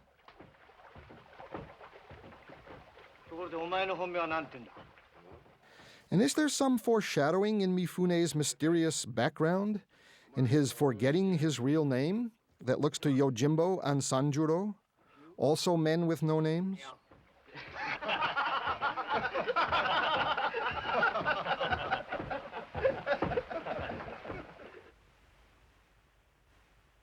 One of the things that I think Kurosawa is interested in doing with so many of his films is to talk about and show what I like to call process, how things get done. There's an almost documentary-like flavor to this whole sequence with the map and the roads and the training. For instance, how would one go about defending a village? First, Kanbei draws a map of the terrain, and then he engages his second-in-command, Gorobe, in discussions of how to defend it by thinking of how they might attack it. Notice, too, the presence of Katsushiro. His education is starting in earnest. But this map and the plan of defense are not handled casually. It is almost as if we could ourselves reconstruct the village and could defend it too. We'll soon see the training sequences of the farmers, and the digging of ditches and the erecting of barriers. I like the way that we see the map directions and then move to that very geographical locale. And we see how Shichiroji has enlisted the farmers in making logs for a fence, and how Gorobe and Kanbei have faith and confidence in Shichiroji's knowledge. There is also, therefore, something about professionalism that begins to come through here. This question of trust and professionalism in men doing their jobs well, trusting the professionalism of the rest of the group, is partly what I think the movie is about from this point on. We actually hadn't seen that much of Shichiroji. Here we get a chance to get some of the natural good humor and good spirits that make actor Daisuke Kato another Kurosawa favorite. If the West showed us Shichiroji, South will show us Kyuzo. We come to see that each of the remaining samurai is given specific duties. Katsushiro has no fighting skills or combat training, and so then there would be little he could teach the farmers about the ways of war. But he can certainly learn something of planning and thinking from Kanbei and Gorobe too. And Gorobe realizes something that we may have forgotten in the excitement of the whole movie, that, in fact, the bandits may attack before they're ready, and indeed they do. There are always surprises in warfare. Someone else who can teach us a good deal about fighting is, of course, Kyuzo. Katsushiro's attraction to Kyuzo is nicely shown in this section, as the young man can't seem to keep his eyes off the older swordsman as he teaches the farmers how to use spears. Notice how he turns back to watch, as the cat-like Kyuzo easily dodges the farmer's blow.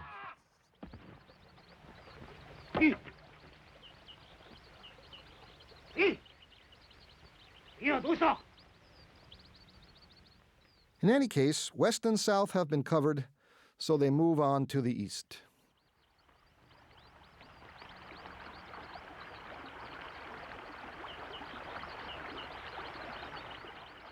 With the idea that some houses will have to be evacuated, along with the mill, will come a very interesting idea later on, and a very seemingly conservative one. That the needs of the many outweigh the needs of the few. In fact, this film about a group of samurai is in some ways closer in spirit to that most traditional of samurai stories, the loyal 47 Ronin, than it is to the more anarchic features of the 1920s and 30s, and to the later films of the 1960s. Kurosawa may be just a bit more conservative after all than his Western admirers, and the cliché that he is the most Western of Japanese directors might indicate. しかしあの老人なかなか言ってるんだで Again, we will see that Kurosawa makes a clear link between Heihachi and Kikuchiyo. For from the scene of Heihachi instructing the farmers, we will then see Kikuchiyo with his charges. In both men we see he used humor to teach. Notice too that Kurosawa has moved, so to speak, from Kyuzo to Heihachi to Kikuchiyo, the three men who will attack the bandit fortress. Kurosawa is always giving us information and foreshadowing in a variety of ways. Of course, it is important to note that Kikuchiyo is now a full-fledged member of the group, one of the 7 samurai, and that he too is entrusted with teaching. Of course, he is a bit more individualistic than the other samurai. His teaching method's a bit more unorthodox. And again we notice both his facility with the farmers and his derision of them. Kurosawa couldn't be clearer regarding Kikuchiyo's inner turmoil. There is also his particular attraction for children. If Katsushiro is boyish, Kikuchiyo is childlike. The children come running over to see him teach. There are no other children around the rest of the samurai. And in making fun of Yohei, amidst all the serious training and preparations, the laughter of children is a breath of fresh air. I think the childlike qualities that he has that attract this group of children is more than simply comedy. There's an innocence about him, a joie de vivre, and it's exactly why we feel his death later on, I think, as much as anyone's, because he's really, despite everything, basically innocent. And that's a very important point in terms of Kurosawa's discussion of what happens to the powerless when they confront power. It's that very innocence that we love so much that will later on be destroyed. One of the main points in this section, I think, has really been to establish the relationships between the samurai and also between the samurai and the farmers. It's from this point on, I think, the film really has a narrative drive. There's a little bit less of the elisions, a little bit less of the playfulness. Now it's a time to see the men responding to each other, planning the battle, taking the battle to them. But the film has established itself, and from this point on, I think its narrative drive is clear. The themes have been in place. This is a film about men in battle, men who learn something about the problems and needs of others. Some die, some don't, but we're really left with characters that we will remember forever. Hi, I'm Tony Rayns, and it falls to me at this rather unlikely point in the film to take over the commentary. Unlikely because we're kind of in the middle of a scene. Kanbei and the others are still reconnoitering the village and starting to plan their defences with this map that we have on screen right now.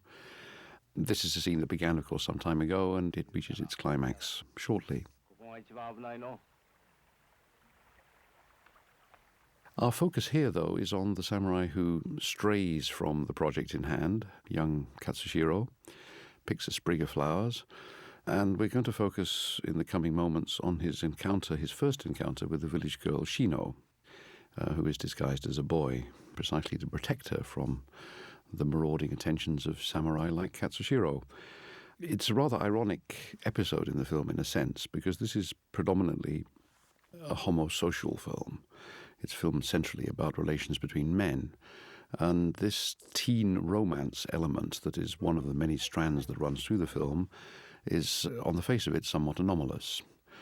But actually the section of the film I'm going to talk about is sort of bookended by this scene and another scene between Katsushiro and Shino.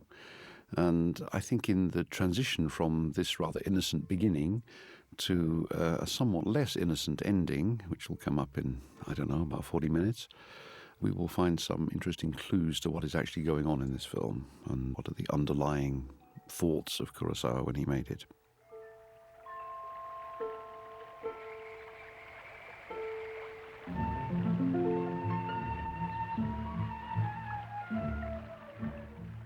The film is, in my view, predominantly a film about what makes a samurai. It's some kind of redefinition of warrior identity. And we'll come to some larger questions about Kurosawa's relationship to the jidaigeki tradition in Japan, that's to say the period film tradition in Japan, and why this éducation sentimentale, if we can call it that, of this young man, who is obviously virgin at this point, should be an important part of that redefinition.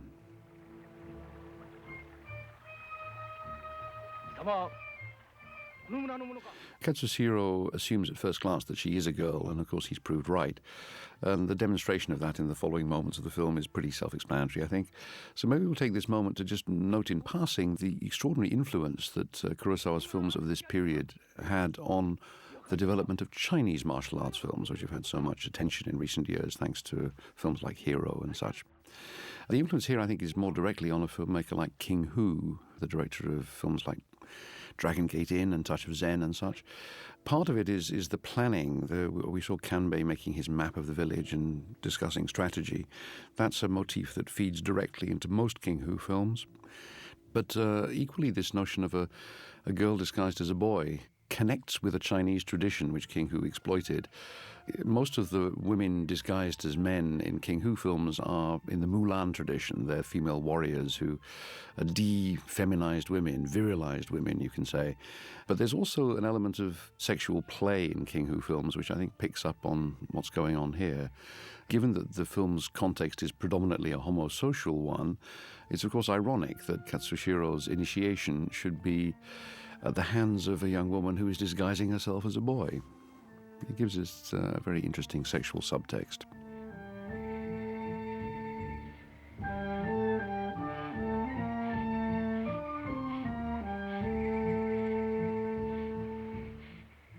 Now, as far as I know, Kurosawa never discussed his output in the kind of terms that Graham Greene used to describe his novels, which he divided into the categories of literature and entertainments. But in Kurosawa's terms, this film clearly is an entertainment. It's an action-adventure with a lot of comedy and indeed action and adventure in it.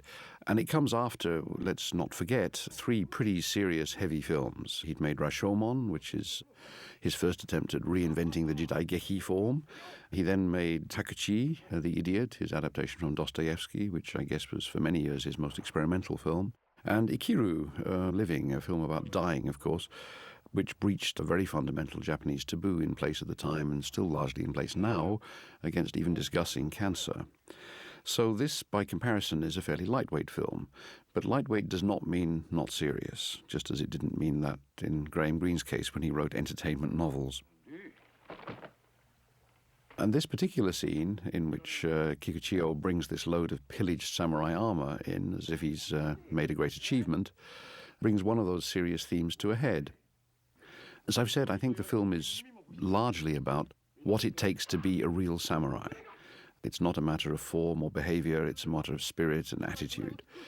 And this presentation of a great load of pillaged armor to a group of genuine samurai, which offends them deeply, of course, raises the issue of whether Kikuchiyo can ever really be a samurai, behaving and doing such things. Their reaction, in turn, provokes his most florid, most heartfelt speech of the entire film. That's something of a set piece in the film, and it's, of course, much quoted and much anthologized. And I think it provides us with a moment to reflect on Kurosawa's own input into this film at a very personal level. Anybody who's read Kurosawa's autobiographical notes, they're published in a book called Something Like an Autobiography, knows that this book is full of disavowals and disclaimers. He's constantly saying that he doesn't feel he can be honest enough about himself to tell the truth. He'll exaggerate his good side, he'll minimize his faults, and it'll all be very misleading. And it's for that reason, he says, that the book ends in 1950 with the making of Rashomon. And if you have read the book, you'll know that it concludes with a recommendation that anybody who wants to know more about Kurosawa himself in the years since Rashomon should look at the characters in his films. He says, that's where you'll find me. That's where you'll find the truth about me. Well, my hazard here is that one fundamental truth about Kurosawa is present in Kikuchiyo's speech. This very embittered speech about the sad fate of farmers, how venal, how unscrupulous, how dishonest they are, and how indeed they pillage samurai armor and attack samurai and such. But then he goes on to point out that the farmers have become like that not because of some innate ill nature or bad character, but because samurai themselves have made them like that. This is what reveals to Kanbei, the very wise and almost saintly Kanbei, that Kikuchiyo himself is clearly not a samurai, but in fact is a farmer's son. He comes from the other side of the tracks, as it were. 正直面してペコペコ頭下げて嘘をつく何でもごまかすどっかに戦うまではすぐ竹槍作って落ち武者狩りでよく聞きな百姓ってのはな下心棒でつるって泣き虫で意地悪で間抜けで人殺しだ Kurosawa's own position in this film is probably quite analogous to Kikuchiyo's. He doesn't identify 100% with the samurai or indeed with the farmers, but somewhere in between, which is, of course, precisely Kikuchiyo's position. And in fact, on an autobiographical note, since we've touched on this, Kikuchiyo has already been, for fans of Kurosawa, identified with the author because we've seen him catching a fish with his bare hands. And if we read the autobiography, we discover that that's one of the things that young Kurosawa did in real life. So that element in the film is an autobiographical reminiscence. It doesn't mean that Kikuchiyo represents Kurosawa all the way through the film. He certainly doesn't. In fact, the film is quite critical, of course, in many ways of Kikuchiyo's character. But we also shouldn't lose sight of the fact that this comes in the middle of a very long collaboration between this director and this actor. Probably the most sustained thing of its kind in cinema since the long collaboration between Joseph von Sternberg and Marlene Dietrich.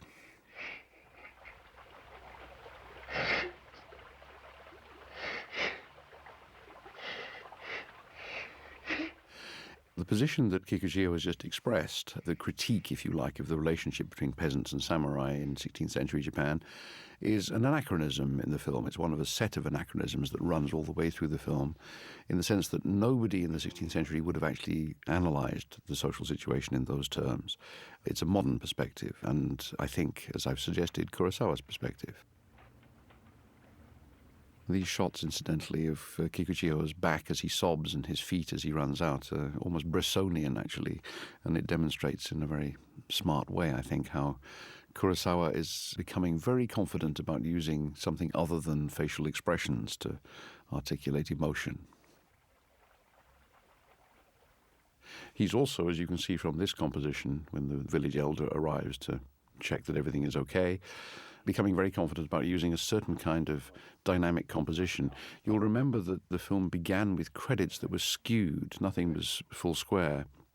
That kind of diagonal composition of faces, heads, is very typical of the film. There are many, many shots like the one we've just seen.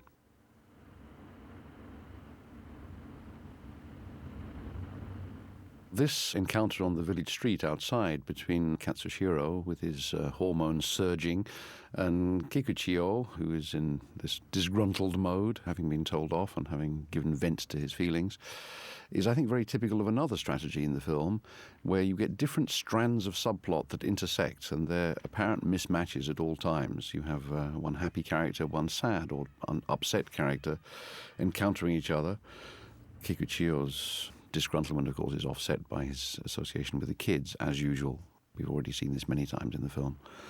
And that combination of things, I think, turns out to be crucial to Kurosawa's strategy in this building of a new image of what the samurai truly is. But I think it's the clash that interests us at this moment. It's the fact that things don't seem to fit together, that the film is constantly changing gear, as it were. And this scene in the barn or the stable outside Rikichi's house is another aspect of it.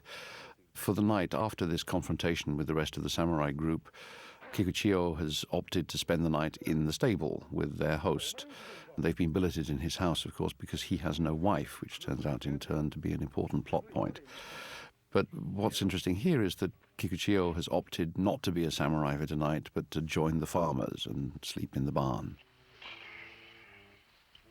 And this is an extension of the film's anachronism, in that Kikuchiyo is a character who probably didn't exist in the reality of 16th century Japan, but is Kurosawa's construct. And he not only expresses the contradiction between peasants and samurai, but actually lives it in his person.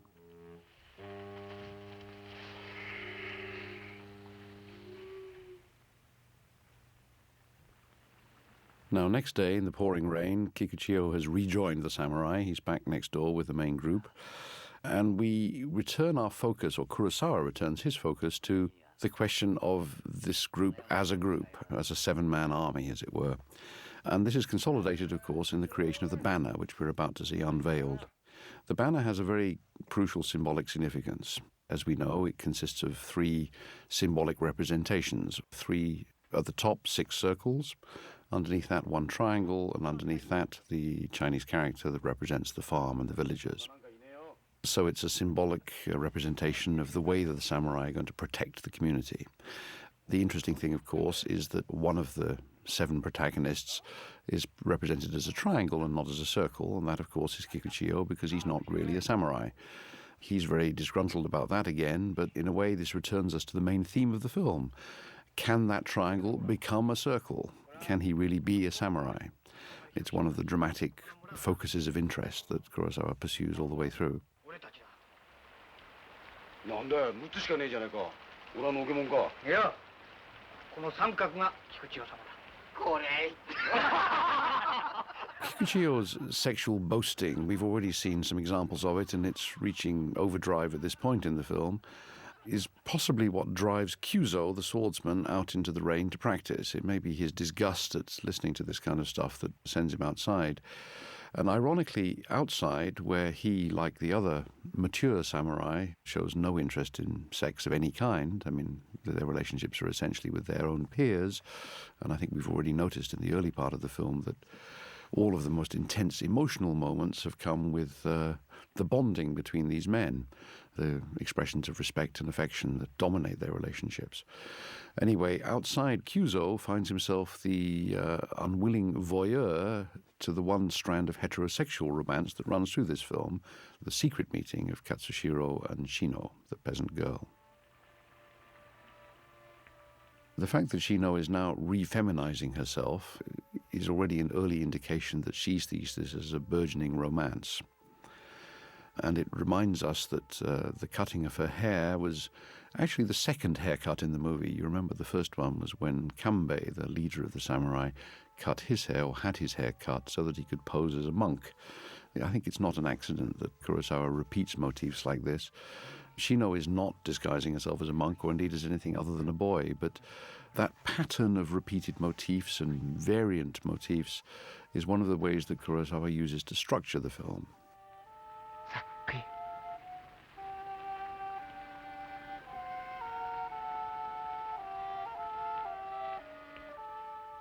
Here, I think one of the interesting things is the way that the rain is used to compress, shorten, and generally keep this scene under control. It is a strand of heterosexual romance. We're supposed to perceive the developing relationship between these two hormonally charged young people, but as usual with Kurosawa, one thing leads to another, which is not an immediately obvious sequel. In this particular case, Shino draws our attention to a character we haven't yet seen, which is the village's oldest lady, who is starving because her child has been killed by the bandits. Here, back with the samurai at their dinner, this is simple plot establishment. It is through Katsushiro's declining a bowl of rice that the others learn that something is going on and that there is some other destination intended for the food that would have been his. And it leads us to this glimpse of this extremely old lady who makes only one other significant appearance in the film after the first of the bandits is captured and brought back to the village.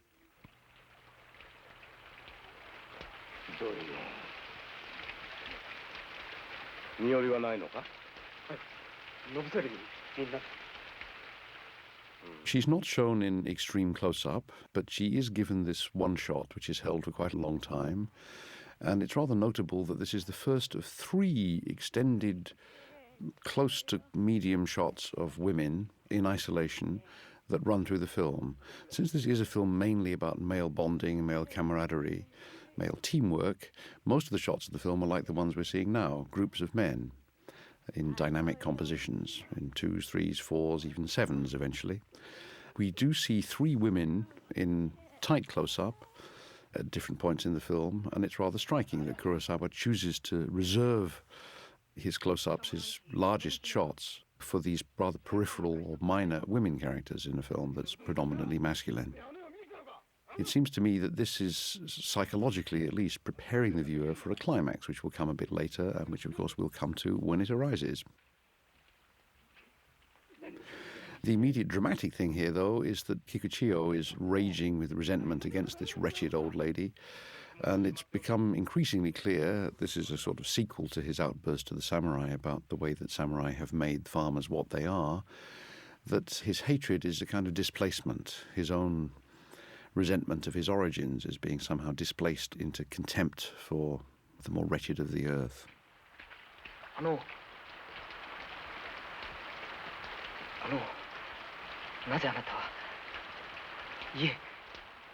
Kurosawa, meanwhile, has shifted his attention to these two, the impassive veteran Kyuzo and the hormonal young man Katsushiro.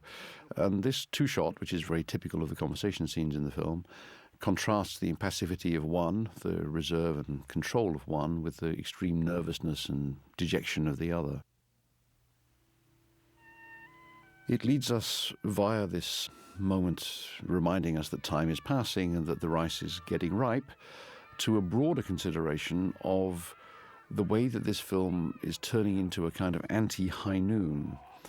It is a film exactly about community, about team effort. In fact, as Kanbei later tells Kikuchiyo when he goes off to try and get one of the guns for himself, this is not about individual effort. You're not getting any brownie points for breaking ranks and going off and doing things by yourself. You have to be part of the team. But Kikuchiyo is not exactly part of the team, and as this is one of the most overtly symbolic shots, in fact, in the entire film, because Kikuchiyo is positioned literally in between the samurai and the villagers, in this case, the children. And that is, of course, the social position that he finds himself in, but it's also a kind of moral position that he finds himself in, because it falls to him to mediate, to explain the one side to the other. And although his sympathies are broadly with the samurai, which is the position he aspires to himself, in many ways his behavior, his attitudes and his instincts are all very much locked into his peasant origins and background. There's a deliberate contrast that Kurosawa draws between Kikuchiyo playing to the kids, playing with the kids, entertaining the kids, pulling funny faces, doing cartoon-type jumps, and the behavior of Kanbei, who is cradling a child throughout this scene. Kanbei, who we learn nothing of his origins and background, but there's no indication in the film that he's ever been married or that he has children himself. So this scene in which he assumes a parental role, or at least a paternal role, is an important one, I think, in terms of defining him. We suggested earlier that Kikuchiyo became, in his diatribe, a kind of mouthpiece for Kurosawa. But it's also important to note, I think, that he's not the only mouthpiece for Kurosawa in the film. In fact, Kanbei's meticulous planning of the defense of the village is exactly equivalent to the director's planning of his film. And clearly Kanbei is also, in some sense, a director surrogate in this movie. And so this behavior, showing himself to be versatile enough and adaptable enough to cradle a farmer's child as if it was his own child, is part of his maturity and his self-assurance and his ultimate competence. いいかな。すぐ麦の刈り入れが始まるが、刈り入れが済んだら野星が来る。こう考えとらんと危ない。そこでだ。刈り入れの日から戦の構えを取る。刈り入れも各家ごとでなく、各組ごとにやる。 Now we move into the rudimentary training of the villagers to defend their territory. And this scene may remind us of actually one of the rejected ideas that Kurosawa contemplated before he reached this particular storyline for the film. Kurosawa's project, as we've already mentioned in passing at least, was to reinvent the jidaigeki in some way, to take it into directions it hadn't previously taken in Japanese culture. And one of the ideas that he rejected was the idea of making a film about a series of famous legendary martial arts masters, swordsmen and people who were expert in other disciplines of fighting, and to show episodes from their life and their training. He eventually gave that up, but maybe this kind of scene in which the villagers are given this rudimentary training, I mean basic training you could call it, is maybe one of the vestiges of that. But as you can see, Kurosawa doesn't pursue it. This is not a film about training, actually. It's a film about character formation. And so the thrust of the scene changes, and we get these village rebels who are appalled at the idea that their homes are going to be sacrificed in the defense of the village because they lie outside the boundary of the field that's going to be flooded. And it gives us our first view of Kanbei in action, very dramatically running, bearing his sword, with Hayasaka's music playing in a very stirring way. And it begins to teach the villagers the necessary lesson of solidarity. There's already been quite a bit of emphasis in the film on the teamwork of the samurai. What is emerging now, and it becomes a crucial thing as the film progresses towards its ultimate climax, is that the villagers need to be part of that solidarity too. So lining them up as troops, holding their spears, preparing for the assault that we all know is going to come, is a crucial step towards achieving that kind of group solidarity that is going to, if anything can, save this village from destruction. Now, we'll come back to questions of Westerns in the moment and whether or not they influenced Kurosawa and how this film in turn influenced Westerns, but this is obviously the moment to note that this is the absolute antithesis of the film High Noon, which is, about a cowardly community hiding in the shadows and letting one honest, righteous, valorous man take the heat. This is precisely, as I said, about building this sense of community, teamwork and solidarity. またこの部落を踏みにじられて離れ屋の行ける道はない。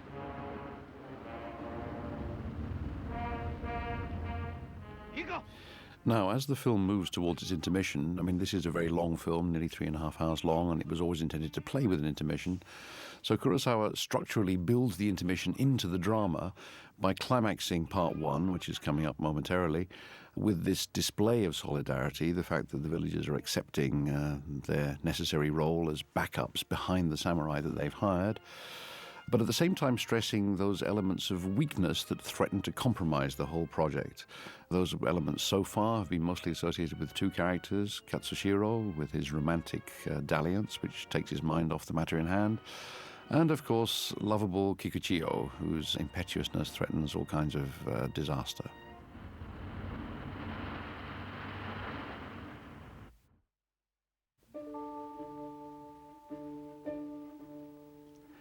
Now, the film has this built-in 5-minute intermission, and since there's nothing on the screen to comment on, it gives me a chance to talk about some of the broader issues underpinning the film. This, as we've already suggested, was part of Kurosawa's ongoing project to reinvent the jidaigeki. There are some interesting historical precedents in the 1930s, which you can, I'm sure, read about elsewhere if you want to know. But from Kurosawa's point of view, this project begins really in 1950 with Rashomon, essentially a literary adaptation and in some ways an experimental film. He pursues it a year later by writing a script for what would have been a somewhat more generic film. It's called Ketto Kaguya no Tsuji, The Duel at Kaguya's Corner, literally, but I think Toho exported it under the title Vendetta of Samurai. This was a rewrite of a famous incident involving a samurai, a very well-known samurai figure from history called Araki Mataemon. But Kurosawa's script endlessly withdraws from the legend and questions it and suggests, was it really like this? Can we trust the wisdom that's been handed down to us? The interesting thing is that Kurosawa didn't want to direct this film himself. He handed the script to his contemporary Mori Issei and asked him to direct it. The film did star Mifune, so it was, in a sense, part of Kurosawa's ongoing project. Anyhow, he returned to this in Seven Samurai, which is really his first full-scale jidaigeki and the first one that involves scenes of action-adventure. This was reached after a long period of deliberation, which involved a number of rejected ideas. One of them, for example, was the idea to follow one samurai through a typical day, and that was abandoned because the research didn't throw up much detail of how samurai did actually spend their time.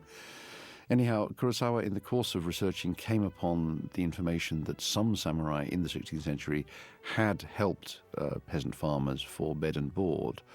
And so from that nugget of information, he extrapolated this completely fictitious story. As we've already noted, there are a number of anachronisms in his perception of the period that run through the film. So this is not an act of historiography. This is not an attempt to reproduce the reality of the 16th century on the screen.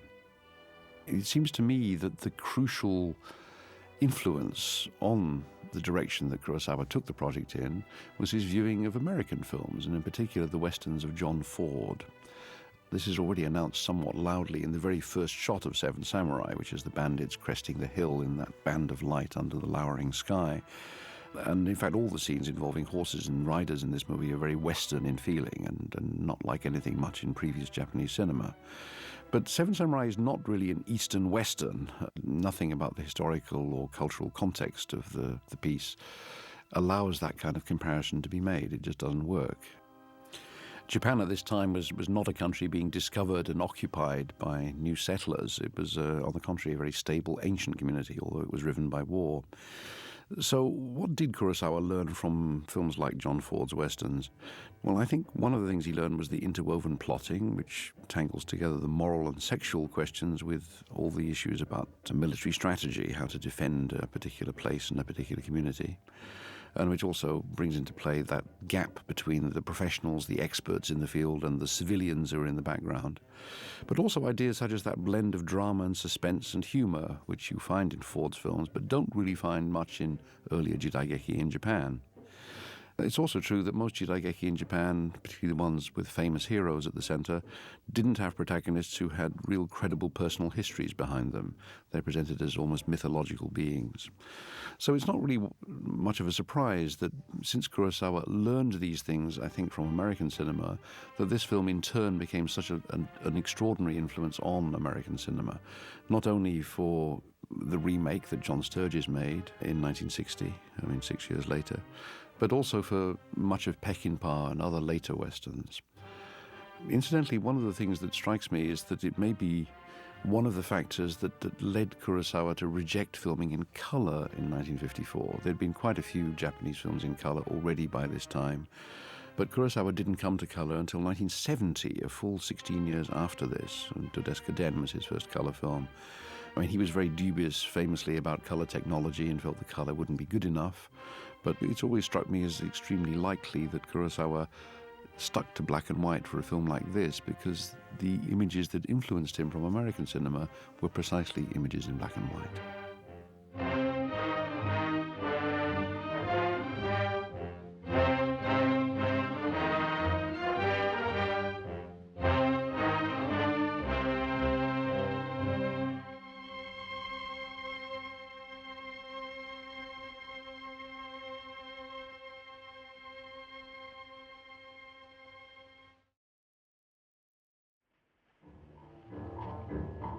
Now, the film resumes with harvest.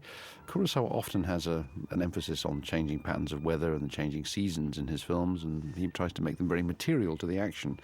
But none is more material than this one, because obviously the arrival of the harvest is the trigger that's going to bring the bandits back to the village, so it's a crucial plot point. I should note in passing that these scenes right after the intermission are, on the whole, shorter, faster, and more pointed than the ones before the intermission. There is a gathering pace in the film. This is a very long film, in its entirety something like 3.5 hours, but Kurosawa, I think, sustains interest very well throughout it, and partly he does that by the way he interweaves different strands of plot, but also he does it more simply and more materially by altering the pace of the film. And here is a good case in point. These scenes are short, sharp, and absolutely to the point. Now, the emphasis here, of course, is on Kikuchiyo's rampant sexuality. The samurai did not behave like this, and it's a measure of Kikuchiyo's shortcomings as a would-be samurai that he does behave like this. He's the only one of the samurai group, probably because he's not a full-fledged samurai, who openly expresses sexual desires, and his behavior is in fact altogether much closer to his farmer roots than it would be to any kind of samurai behavior. This episode in the fields leads on to another episode in an adjacent field, which brings to the fore another of the apparently unrelated strands in this movie. This is the question of Rikichi and his absence of a wife. It is normal for a farmer in his position, of course, to have a wife, just as it's normal for a ronin not to have a wife, or exceptional, let's say, for a ronin to have a wife. Ronin, by definition, are wandering the land and looking for work, having been deprived of their clan employment, and they tend, by definition, to be rootless. Farmers, on the contrary, are rooted and build community and build family. And in fact, we've seen already that a number of people in the film, a number of characters in the film, are disadvantaged because they've lost family members who would otherwise support them to the depredations of the bandits. 篠、何ぼんやりしてんだ。Now, Rikichi is a special case. As we've noted already, his house has been selected as the billet for the samurai, and that's because he lives alone and therefore has the space to accommodate them. And it's the absence of a wife that provokes that comment that sends him stomping off in such a state and prompts the others to start worrying about him. Now, this, of course, is another element of anachronism in the film, in that I don't think people in 16th century Japan did discuss each other's sexual and emotional problems in terms of having secrets bottled up inside them and looking for ways to coax them out through counselling of some kind. However, it's essential to Kurosawa's purpose in the film that this kind of anachronism is applied because Rikichi's secret, which is going to be revealed in due course, turns out to have some bearing on the film's sexual schema. It also connects, of course, with Kurosawa's lifelong interest in damaged lives. I mean, if you transposed Rikichi to the 20th century, he could easily be a character in Todesuka Den, the film that Kurosawa made about slum dwellers.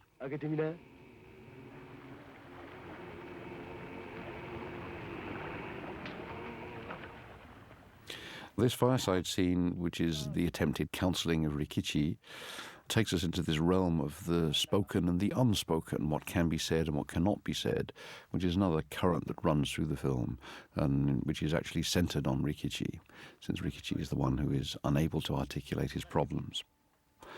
There is a sentimental Japanese belief that some emotions cannot be expressed in words, but only intuited. In fact, there's a director called Yamada Yoji who has spent an entire career reiterating that very point in a series that he made of 45 films called the Torasan series. And Mr. Yamada has lately taken it into the Jidaigeki arena himself with the films Twilight Samurai and Hidden Blade, both of which have had some currency as latter-day samurai films. But Kurosawa rather typically takes a more pragmatic view of these questions. I mean, he's not a subscriber to most Japanese orthodoxies, and he certainly doesn't place much value in this notion that the Japanese have some secret antennae that enable them to communicate with each other at the intuitive level. On the contrary, he has much more identification in this scene, I think, with the samurai, who thinks twice about pursuing this matter further because he sees that Rikichi is not going to answer or not yet ready to open up. Now, these next couple of scenes are both pretty short, and both of them are here mainly to push the plot forward. They're to do with the film's narrative development. And Kurosawa keeps them short and to the point. But both of them are presenting important plot points that are going to be crucial in the development of the defense of the village, as it's seen in the later part of Part 2 of the film.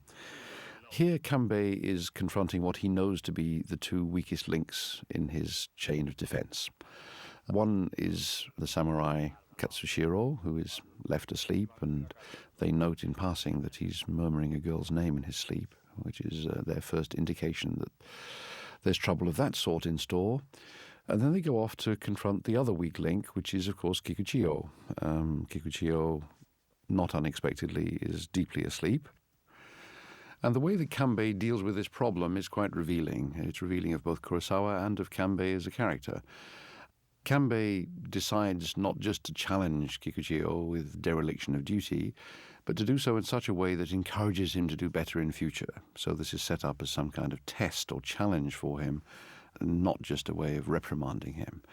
This, of course, relates to Kurosawa's larger purpose, which is to do with character formation. And if we accept that Kikuchiyo is the most unformed of the characters, he's materially different from Katsushiro, the young man. Because Katsushiro was born into a certain way of life and is in the process of learning how best to fulfill his role in that way of life. Kikuchiyo is entirely different because he sees himself as being socially mobile. He comes from peasant background, but wants to become a samurai. In other words, he's the triangle who wants to turn into a circle. And the film is, as I said before, largely about that process. It's about what it will take to turn Kikuchiyo's triangle into a circle. This little lesson that he's just learnt in responsibility and teamwork is one small part of that process.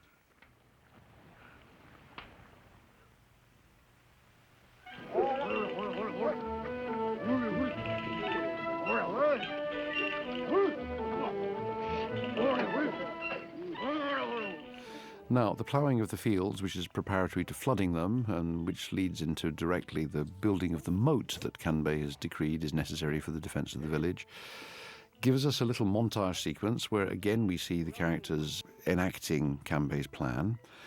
And it provides us, I mean, since this is narratively pretty straightforward, it gives us a chance to say something about Kurosawa's film language here. You notice there was a nice right-to-left wipe across there. However, this scene is mostly founded on mixes, visual dissolves. And it's quite interesting to see how Kurosawa, who was famously a perfectionist editor, chooses whether he's going to wipe or whether he's going to dissolve and whether he's going to wipe from left to right or right to left. My sense of, having looked at this film and other Kurosawa films quite many times, is that it was largely an intuitive process for him. I don't detect any system in play. The natural way to wipe in Japanese film, certainly of this period, is from right to left, because that was the reading direction in Japan, in Japanese books and newspapers in the early 1950s. It still is in some books and newspapers now. And Kurosawa normally, I mean, that's kind of his default option if he wants to wipe. And for him, a wipe always denotes the passing of time, as it did at the beginning of this sequence. Sometimes, though, he wipes from left to right, and that seems to be related to the composition of the images. In any case, he always uses the wipe as a way of adding a certain dynamism to the material. Dissolve famously doesn't have dynamism. It elides things together. By contrast, the wipe replaces one image on the screen with another, and by actually dramatizing that replacement on the screen, it makes it, of course, more dynamic.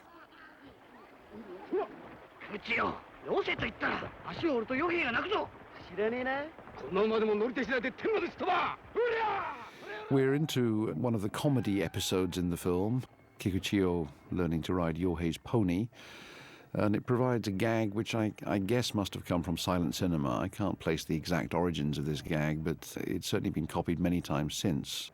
One example that comes to my mind is the late Paul Bartel stole it more or less directly for his film Death Race 2000, but I'm sure there are many, many other examples. But this little episode of horseplay, and if you'll forgive the pun, is Kurosawa's way of enabling Kanbei to reassert the fundamental gravity of the situation.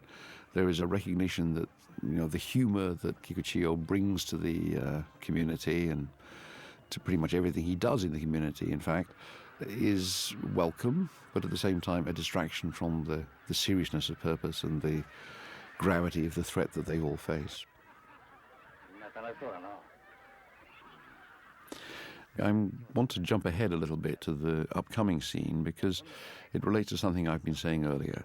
I noted that there are 3 significant close-ups of women in this film. The first was Kyoemon's granny, this very, very elderly lady who has been left essentially dispossessed and helpless because of the death of her son. Another one coming up later, and I don't want to get too far ahead, is Rikichi's wife, who has been kidnapped and prostituted by the bandits. But coming up here in this particular scene, as I noted 40 minutes ago, this bookends the section of the film that I'm commenting on, we have by far the biggest close-up in the entire film, and it's the moment when Shino finally offers herself to Katsushiro. What could be more terrifying to a young would-be samurai, a samurai in training, as it were, than a direct offer of available sexuality from a young woman, furthermore, whom he desires. But equally, you could say, in terms of the film itself, what could be more terrifying to the director than this image of unleashed female sexuality? These are, by far, the biggest close-ups in the entire film. They're also, I think, the scariest shot in the film.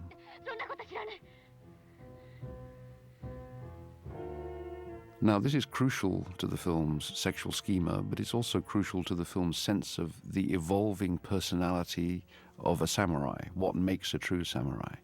This is one of the things that a samurai has to confront and overcome. Katsushiro is a young man who has not yet lost his virginity, and he's, of course, terrified at the offer of the opportunity to do that very thing. It's traumatic for him.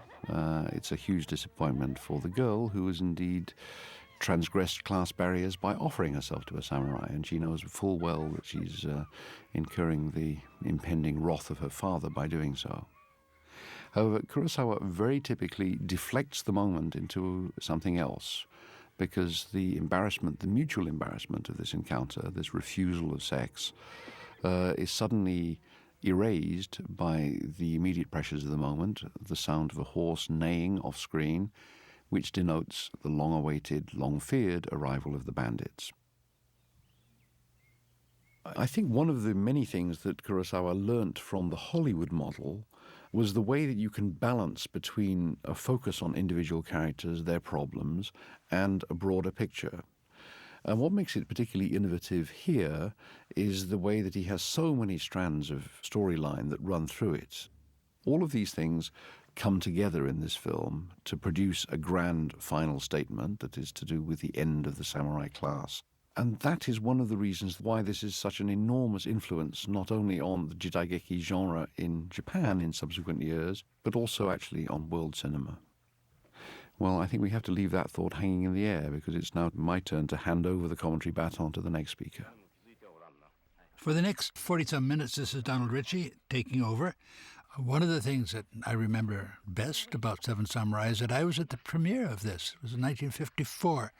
It was here that was unveiled for me the extraordinary beauty of the full Kurosawa style. I'd seen other things. I mean, I'd known Kurosawa's work since Drunken Angel, but I hadn't seen anything of this caliber. And to see this at its premiere, it was an unforgettable occasion. Whenever I see the picture, and I've seen it a good many times since then, I always think of the premiere. Here we are beginning a section which reaffirms the unit, the Seven Samurai, brings them all back together again. The reason for doing this is that they are all based on social units. That is, we have the Seven Samurai, we have 30-some bandits, we have even more villagers, and these three units are usually kept separate, as they are here. We're shown one, then we're going to show the other. Later on, we'll be shown the bandits. Structurally, this is like the skeleton. This is like the bones upon which Seven Samurai rest. On top of that, we have the muscles, which certainly would include Mifune.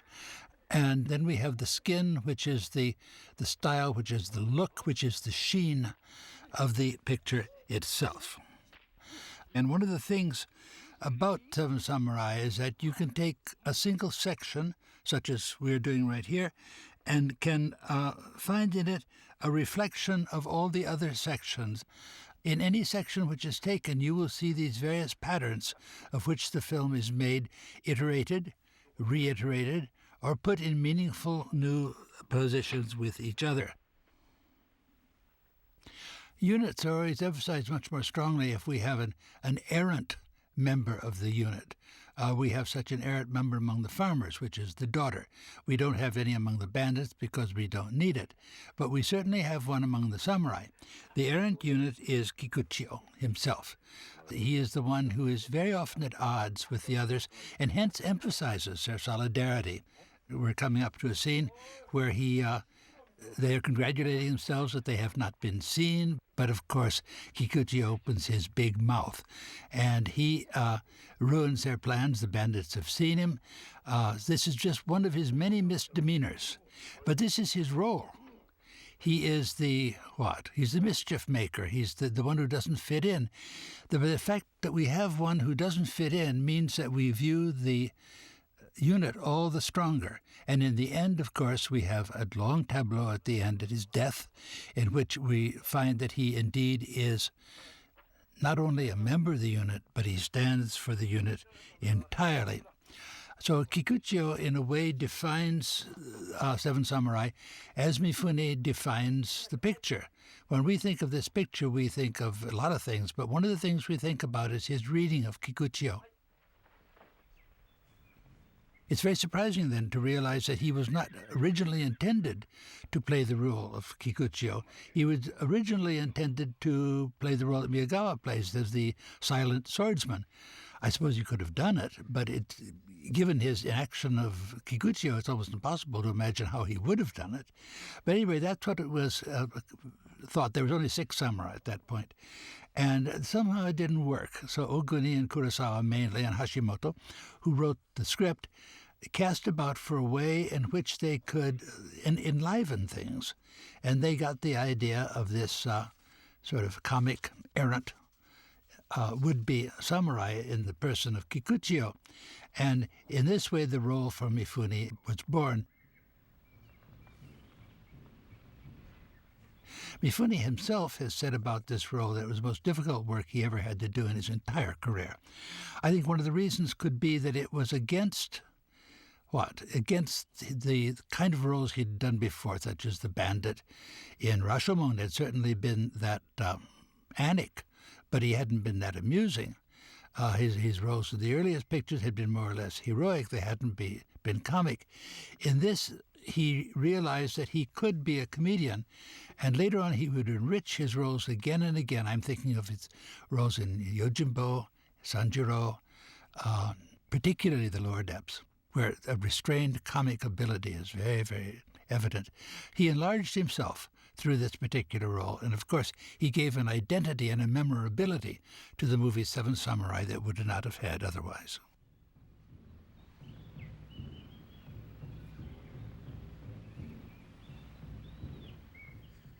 One of the reasons that Mifune could make so much of his role is that there wasn't any real character to base anything on. All the other characters, or most of them at any rate, had some sort of real character behind them. That is, the way they got the plot in the first place was that Kurosawa discovered this historical anecdote where people in a village decided to hire ronin, samurai, to protect them.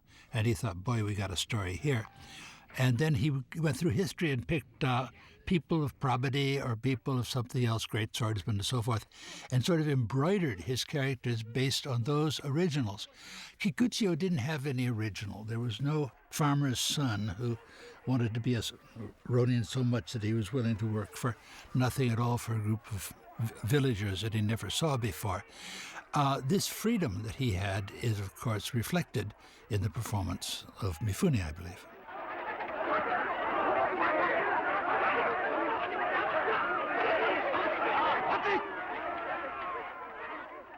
All characters are given a memorable profile in this. For example, first they try to save the bandit, then all of a sudden, advancing upon this very old lady, she had been discovered by Kurosawa in an old folks' home, had never acted before in her life.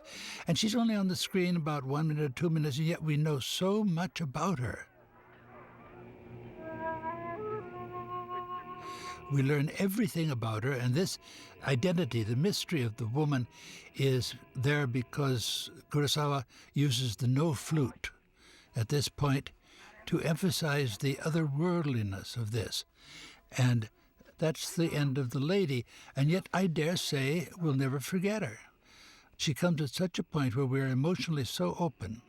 And even though she's based on no character at all, in almost all sections of this film, you will find moments like this, where it's repeated again and again, where people suddenly have 3 dimensions when they had only 2 before.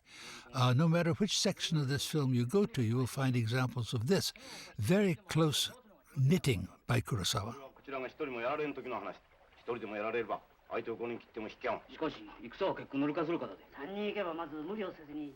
Again, we have returned, as we always do in these segments, to the ground base, to the Passacaglia-like theme which runs through this picture. The unit, all 7 samurai within 1 frame. We have the picture right there. This is something which occurs, so we get them visually as well as thematically. We see them making their plans together. It reminds me in a way of Soviet films. It reminds me of films which emphasize the collective in this way. I always think of Dovzhenko when I look at particularly this picture. I wonder if Kurosawa thought of Dovzhenko. I have no idea. He'd seen Earth, I know that. But it makes me think of them because it makes me see him doing what the Soviets also do, which is to show something visually and thematically at the very same time. What he does with it after this, of course, is not exactly what Soviets do. He breaks it down into individuals at once. Individuals are as much more important to Kurosawa than the collective is. And as always, like the Soviets, he cuts from contemplation into action right away. And very often he will very artfully put in comic effects. With these things, hold off a climax and at the same time intensify a climax, always on personal terms.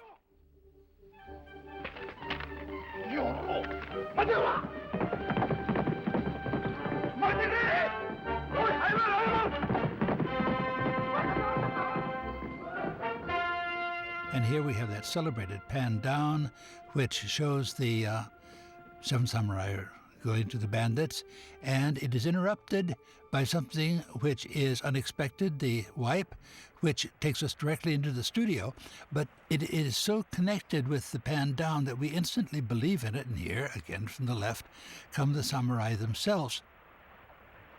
This sort of fluid editing is something, of course, which distinguishes this picture among all others, particularly, even among all others of Kurosawa. The fluid editing which makes everything not only smooth, but alive, vital. There's a kinetic quality of the editing, which makes it an editor's dream. Very often the Japanese who work with him will say that he may be one of the most interesting directors alive, but the thing is that he's the world's best editor. This is what the professionals say about Kurosawa, and they're quite right. His editing never makes a mistake. It always illuminates, it reveals, and it makes things cohere. After the premiere, when the picture opened, there are a number of reviews. The majority of the reviews, as I remember, were very favorable. Certainly all the foreign ones were extremely favorable. Officially, that is the way the government viewed it, is, right on.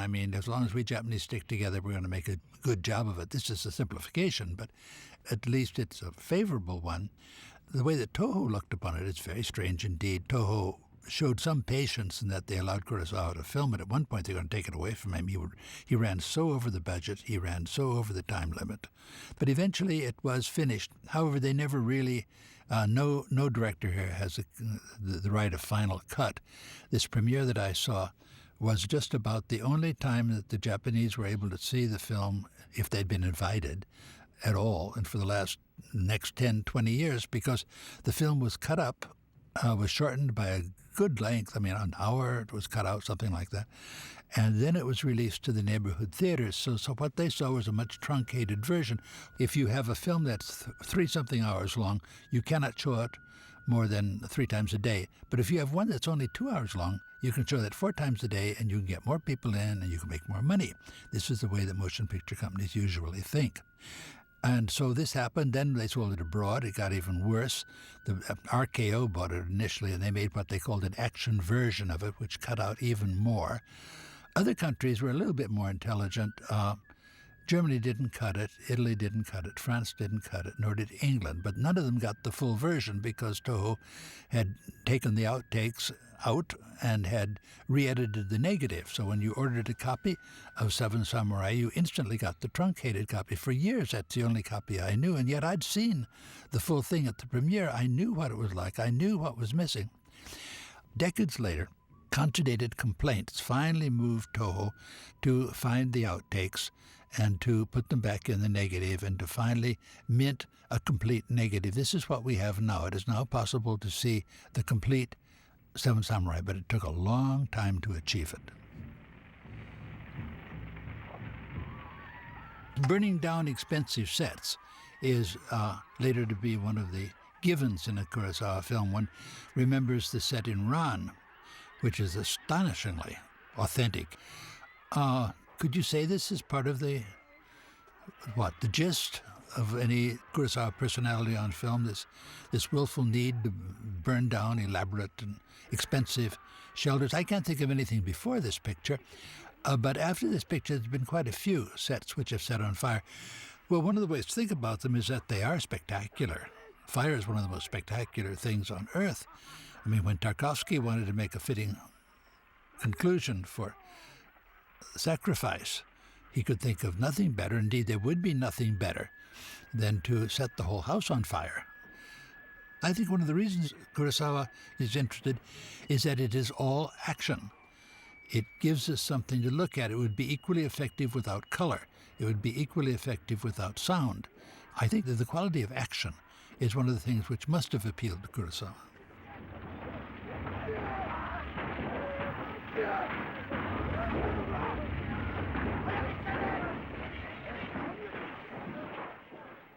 The interesting thing here is that the set fire sort of gets out of hand, and we see Tsuchiya trying to get back in again, but unable to do so. At the end of the filming of this sequence, Tsuchiya wasn't badly burned, but he had blisters all over him, and he didn't keep his place like Kurosawa had told him to. He kept falling back. So most of the footage was used, to be sure, but it wasn't exactly what the director had envisioned. And so finally he's rescued, as we see here. And at that point, then he tells us why we have had this build-up, why we have had the mystic flute under the lady, why we've had such a spectacular fire. It motivates this somewhat mysterious character of the farmer that Tsuchiya is playing, and he gives the reason, and suddenly we know what it is that motivates this particular part of the plot.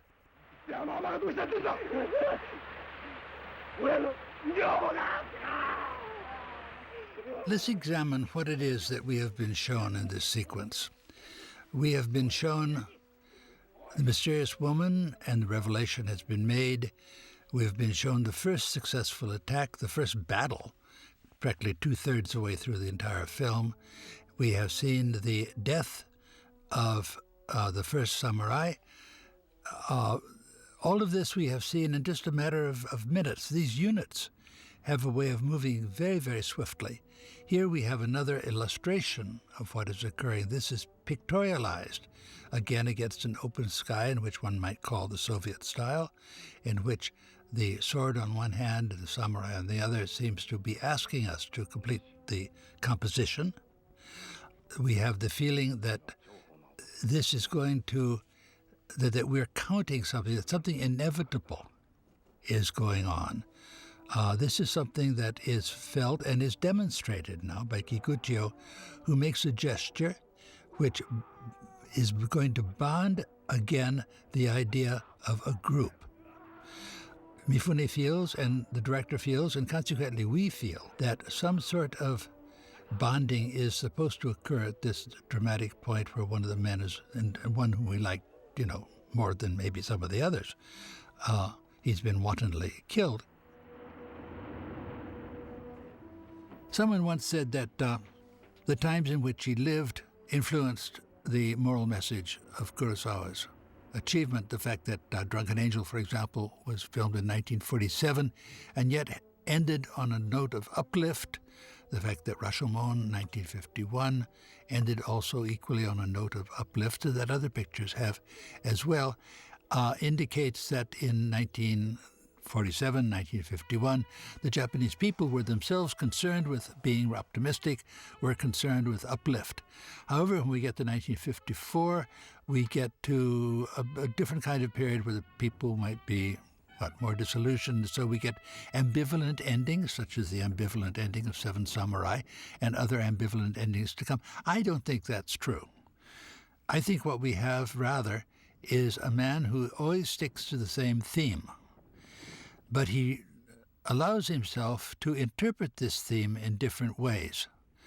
The theme, he told me once, I asked him, what are your movies about, which is about the dumbest question you can ask, and he said, they're about why people aren't nicer to each other. I thought it was a pretty dumb answer, but I can see now that it was a short way to shut me up. But beyond that, it was also telling the truth. He is truly concerned that people are pretty awful to each other. And this awfulness can be, either succumb to or you can get over it. And he has given us various recipes, if you want to reduce it to that, in his pictures about how people can get along and can be nice with other people and how they can't. The people in Drunken Angel, at least the ones that are left, are going to get along together and we're going to have a better life. This is true of the people in Rashomon as well. However, he's not interested in doing this in a picture like The Seven Samurai any more than he's interested in doing this in High and Low, for example, where the ending is completely ambivalent. One could say that he matured to the extent that he saw that easy optimism was not the way out. But even that, I wonder if that's true. I think he liked to experiment. I think he liked to show action which could lead to different things. I think he was much more the carpenter than we usually give him credit for being.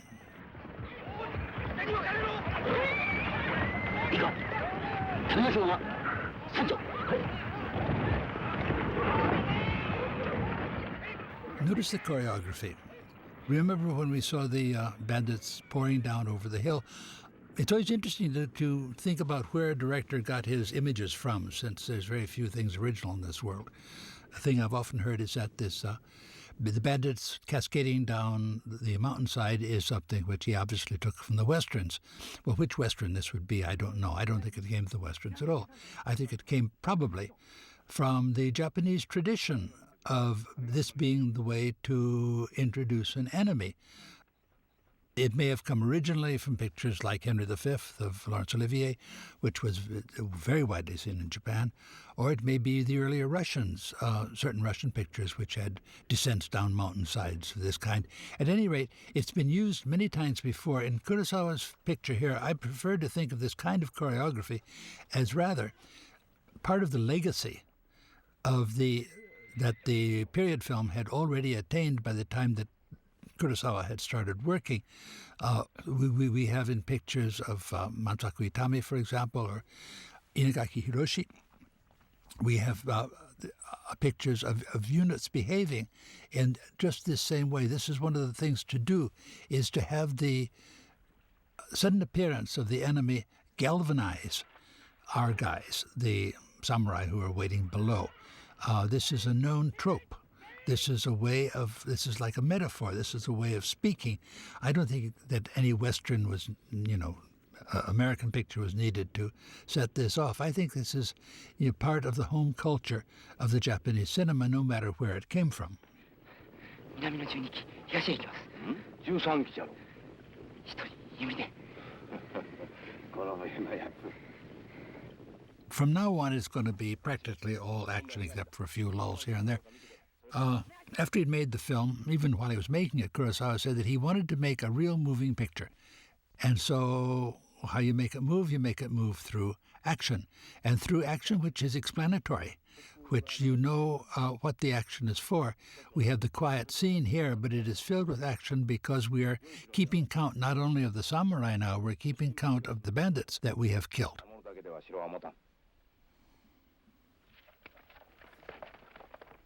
Everything has to be actionized.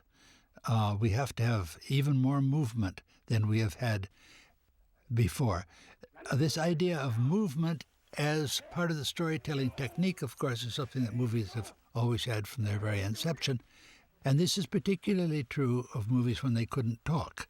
The influence of the silent cinema on Kurosawa has been many times mentioned, including things like the famous walk in Rashomon, the Walk of the Woodcutter, which people have said looks like silent film and so forth. Well, things that look like silent film, like the things in silent film, like it couldn't, shouldn't, wouldn't depend upon words, is one of the ideals of Kurosawa. And indeed, there are far less words in the second half of Seven Samurai than there are in the first half of Seven Samurai. We grow into a new kind of silence, but this silence is filled with noise and is filled with action, and this makes the choreographic spectacle of it. Even a domestic scene like the one that we're looking at now is going to be filled with potential action. And we get, foreshadowings of this. Even objects like that watermill out there have been given the potential of action. The very fact at this point in this very fast-moving film that Kurosawa shows us anything at all indicates that that scene has a future. It's like it's somebody who's taking rice plants and putting them one by one into the ground, and we're going to watch them fructate in a matter of seconds and blossom and turn into something ripe that we can consume and can therefore understand more or feel more about the picture. Throughout, he has telegraphed us things which turn out to be points that increase our appreciation of action, our appreciation of the theme of the picture, our appreciation of that all-enveloping arch of this film, which questions the whole idea of the aims of humanity. All of these things have been very, very carefully prepared for. Dialogue becomes less and less important as Seven Samurai continues. It's as though film is returning to its silent roots, where action is everything.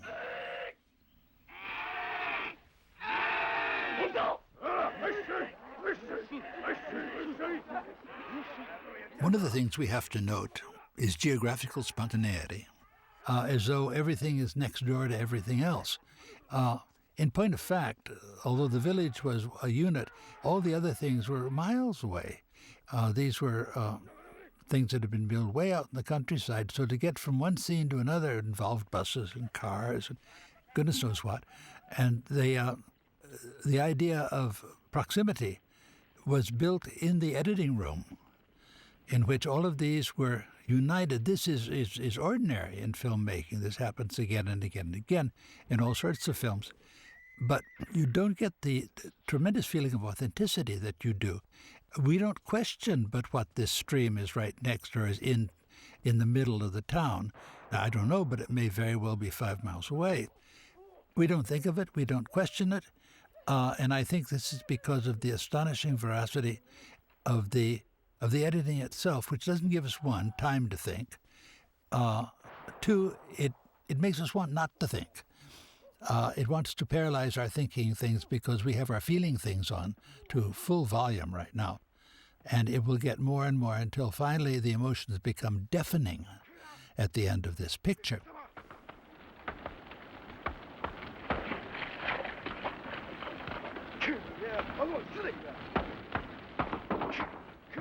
You'll notice another technique through which action is affirmed and our attention is guaranteed.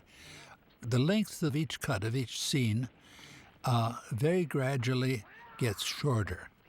Not in any way you can you put on a graph and mention it, but in feeling, you'll find toward the end of the film many more shorter scenes than they were at the beginning of the film. This is a very well-known method for increasing the blood pressure and the heartbeat and anxiety and making sweat stand out on the forehead. This is a way to bring us into things. This kind of short, terse editing has been known practically since the first or second decade of the existence of films. However, the way to modulate it, the way to orchestrate it, the way to really make it work has been discovered by very few directors. Eisenstein would be one of them.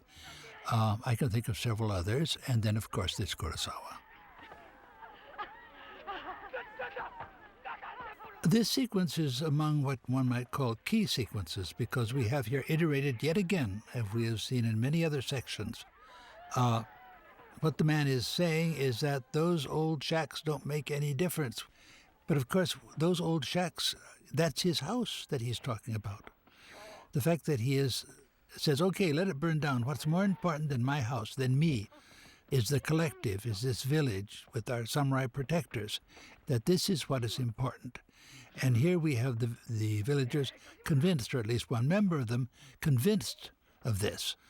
And so solidarity, which is one of the things that this film is about, is achieved in this.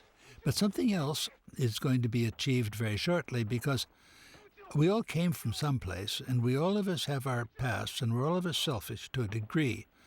And what is going to happen next is an extremely beautiful sequence, which is very, very famous, rightly so, in which we see sort of an alternate to this ideal of the purity of the group, the nobility of this intention of everybody having the same direction and going to and all thinking the same thing. Here we have plainly individual terms in which a mortally wounded mother holds out the child, Mifune takes it, and in back of us something extraordinary is going on. A water wheel on fire. Now we can say, well, things happen in war. But if we think about that, water doesn't burn. It's like, I've always thought this sequence is a little bit like a miracle. I mean, here we have what appears to be water burning. We have him up to his knees in water. We have, he's all set to have a revelation. And this is what he does. He remembers that he himself was rescued, apparently, as a child, when he was a farmer's child, much like this, that something this personal is being repeated again and again, and as though a chorus to answer this comes the burning wheel, and what happens to all burning wheels? They go out.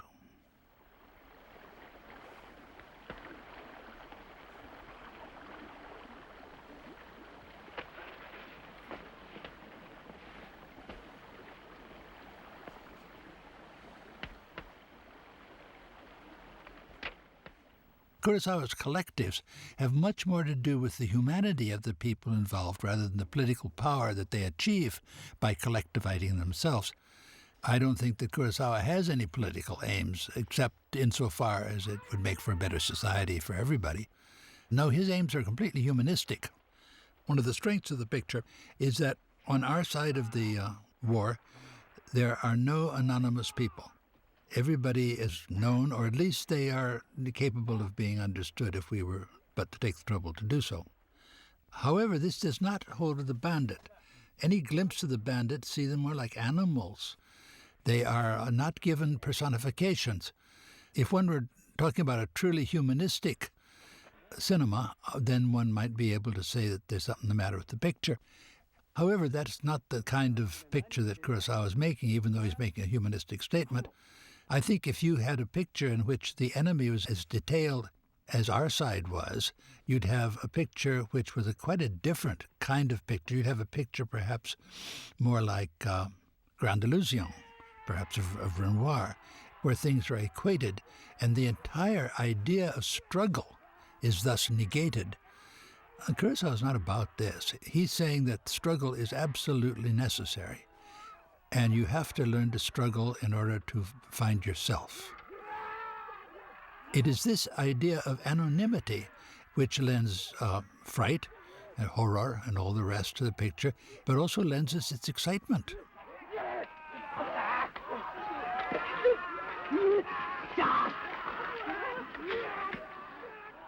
This section that we have looked at, these 40 minutes, have a number of things which share, of course, not only with the film itself and its other units, but also with the whole entire work. One of the things which we'll notice, of course, is the position of Kanbei.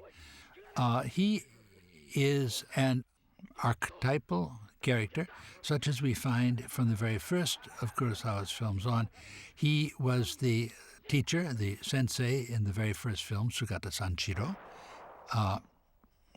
He was sensei for another school, but he was still sensei. And he's the one that taught Sugata a few tricks that he was not to forget. Later on, he was the doctor in Drunken Angel, and he taught the Yakuza Mifune a few things. Later on, he was the head detective in Stray Dog, and he taught the young cop who lost his pistol quite a few things in that one. And here we have him as Kanbei. He's teaching people.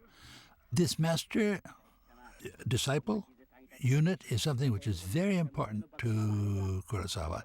Later on, he would show it in its fullest forms in Redbeard, where Mifune had now taken over the Shimura part, and Mifune was the teacher. But the shape of the lesson learned always remains the same. The teacher knows something not only material, not only military, not only skillful. He knows something spiritual. He knows about the virtues of trying over and over again. He knows that it is possible to do things in the most impossible circumstances. It is this kind of wisdom, only 7 samurai, 30-some bandits, and yet they managed to kill them all, even though that doesn't win the war for them. It is this sort of knowledge that Kurosawa is concerned about, and it is this pattern, this archetypal pattern, which he repeats over and over again in his films. Kurosawa films like a fruitcake. It's absolutely filled with stuff, but it's always the same stuff. And no matter where you cut it, you can find wonderful, salient examples of this. 今夜をしてくるかどうかそれは分からんが視力はここから来るぞしかし物音一つせぬわ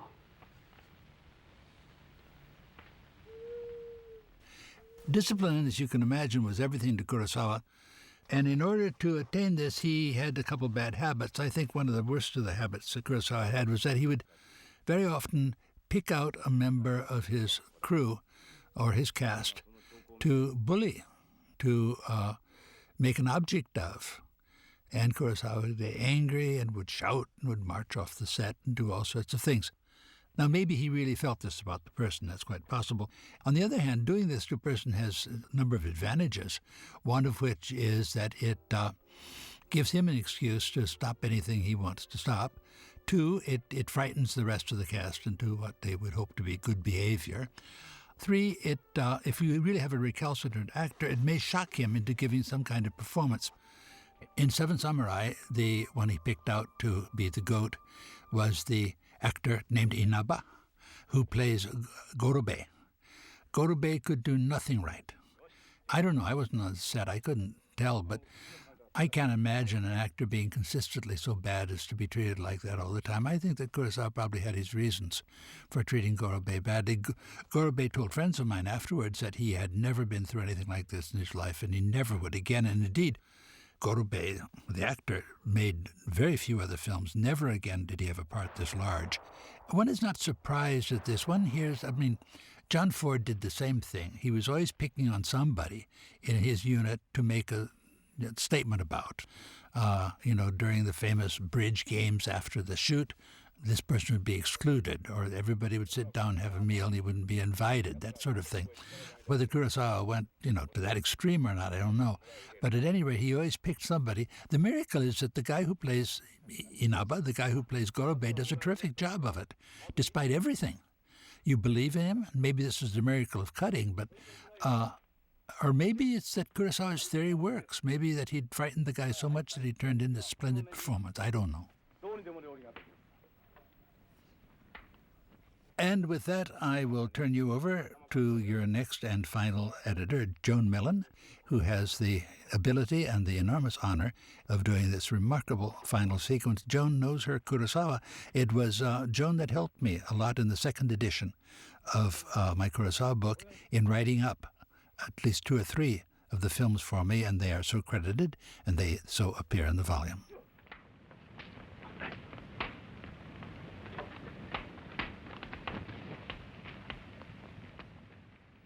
I'm Joan Mellen, the author of Voices from the Japanese Cinema, The Waves at Genji's Door, and 2 British Film Institute books, one about Nagisa Oshima's In the Realm of the Senses, another about Seven Samurai. There's no question but that Seven Samurai is not only a classic but a masterpiece, perhaps the greatest Japanese film ever made. Certainly it's a member of anyone's top 10 best films in the history of cinema. Seven Samurai is Akira Kurosawa's finest film. Kurosawa has ranked this film, along with Ikiru, as his own personal favorites. As the last of 5 commentators, I'm taking you through the final 40 minutes of the film, when Kurosawa's film coalesces, when the directorial perspective emerges fully and Kurosawa can speak to the spectator about what concerns him most. A central theme of Seven Samurai is that for the sake of protection of the community, the individual must subordinate his own needs to those of the group. Personal glorification is a notion antithetical to the code of Bushido as practiced by the best of the samurai. Kikuchiyo goes through a learning process throughout the film. From being an egocentric farmer's son, through emulating the selfless dedication to the samurai spirit as practiced by the 6 hereditary samurai, he will come to understand the value of the samurai class and its contribution to Japanese history and culture.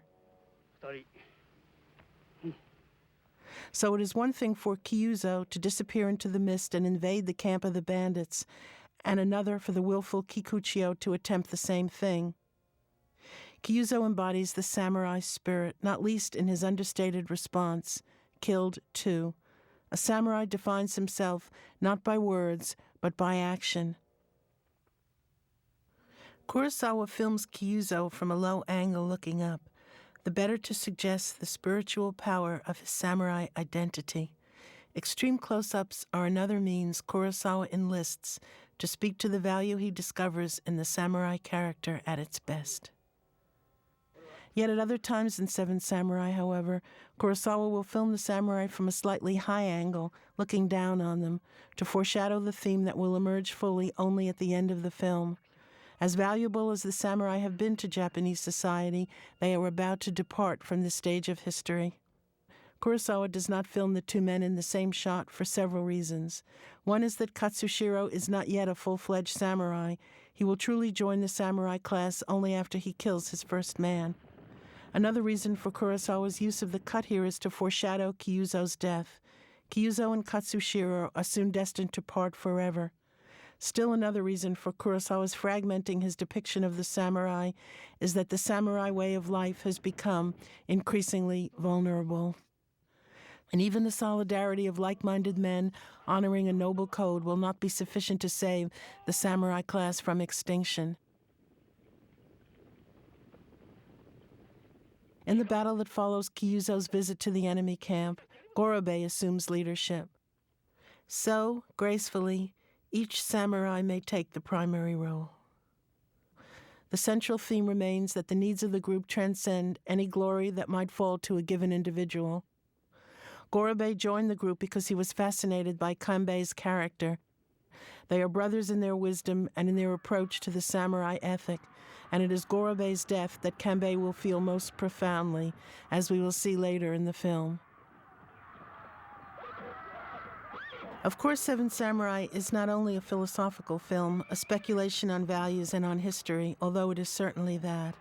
It is also an action film, and the battle scenes flourish as both entertainment as an embodiment of the winds of historical change, a favorite Kurosawa metaphor that will lead us to the demise of the samurai class, no matter how many battles are won. This focus on historical upheaval, on moments of transition in history, the passing of one epoch, and that moment when the next has not yet come into being, a theme to which I will return, is expressed by Kurosawa filmically through his singular dynamic editing style. As we look at the next 4 minutes of the film, I want you to look at Kurosawa as the heir to Eisenstein. Through the juxtaposition of shots, the collision of movement, this is only one of several battle scenes where we see Kurosawa's indebtedness to Eisenstein. That Kurosawa is connected to Eisenstein is not surprising, given Kurosawa's early attraction to Marxism and left-wing movements in the Japan of the 1930s.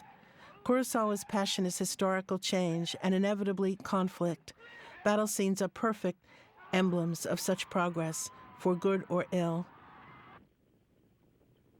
He believes men can be best known not by their words but by their actions.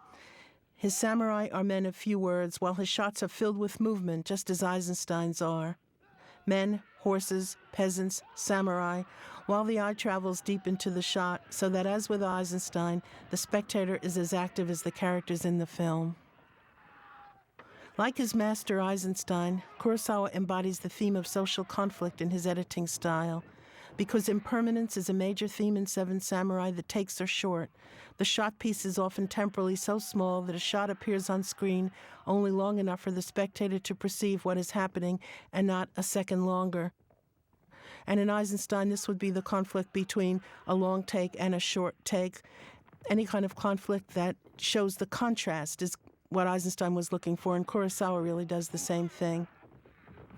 The bandits ride forward and Kurosawa cuts, as Eisenstein would. A horse struggles in the mud and Kurosawa cuts. The feet of men and horses become interchangeable. All are subject to the exigencies of the environment, to the horror of battle, and to the great cost of war. And just as Eisenstein made famous crowd scenes, a technique that he borrowed from Griffith, so we see the same thing here in Seven Samurai.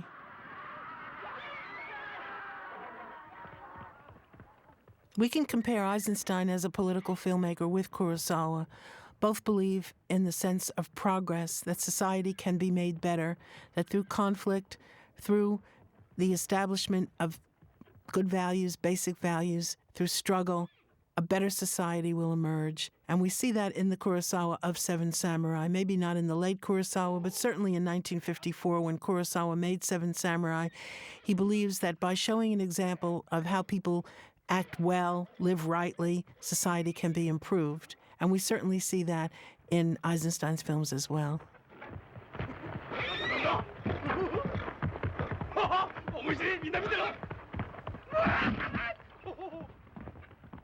This is straight comic relief in a way. Here we would see Kikuchiyo attacking and allowing his peasants. Notice that he allows the peasants to dispatch the invading bandit rather than doing it himself. By the way, there he exemplifies the samurai spirit, and we can see that exemplified in his walking off with the others there at the end of that little scene.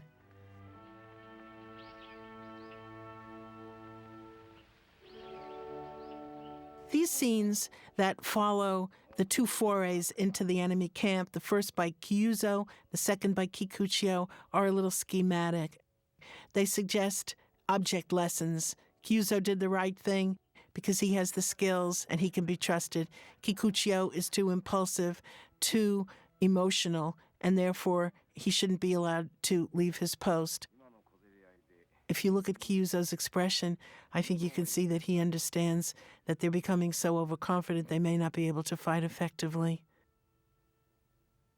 It's very important in the film that Kurosawa uses this chart whereby Kanbei marks off the number of bandits who have been killed. It's a way that the spectator has of keeping control of the situation. And that leads directly to this moment where Katsushiro is infuriating Kikuchiyo by praising Kyuzo so much. And of course, what Kikuchiyo is thinking is that he's just as good. And if Kyuzo can go to the enemy camp and capture a gun, well, he's going to do the same thing. And he doesn't see any difference. I think he's perhaps not as intelligent as Kyuzo, and is certainly not as disciplined. But it's irresistible for him. He's acting on emotion, and that's one of the points of the film. One of the things that Kurosawa admires so much about Kanbei is that he's not emotional, and that he makes his decisions based on logic and based on what he thinks is going to happen, that he can predict what's going to happen. Here, Kikuchiyo runs off. Yohei tries to stop him. Kikuchiyo here cannot imagine that his little group of peasants is going to be made so much more vulnerable by the action that Kikuchiyo is going to take in going off to the bandit camp without permission, entirely on his own.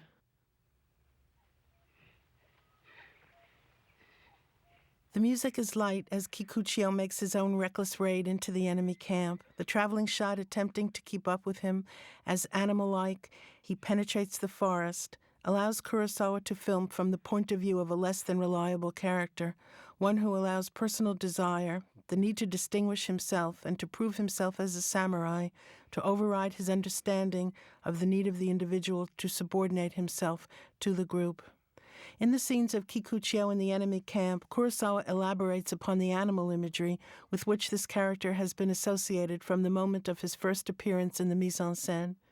Kurosawa enlisted the conceit of men as animals in Stray Dog as well, but to greatest effect in Rashomon, where Machiko Kyo was instructed to imitate a leopard and the bandit Tajumaru, played by Mifune, to impersonate a roaming lion. Like a dog, Kikuchiyo sniffs out his enemies. The sound of his breathing heavily animates the soundtrack. Like an animal, he scratches himself without inhibition. Kyuzo, Kanbei, Gorobe, these samurai are essentially cerebral. They are men of intellect. Kikuchiyo, not a samurai by birth, exhibits none of their intellectual disinterestedness and fortitude.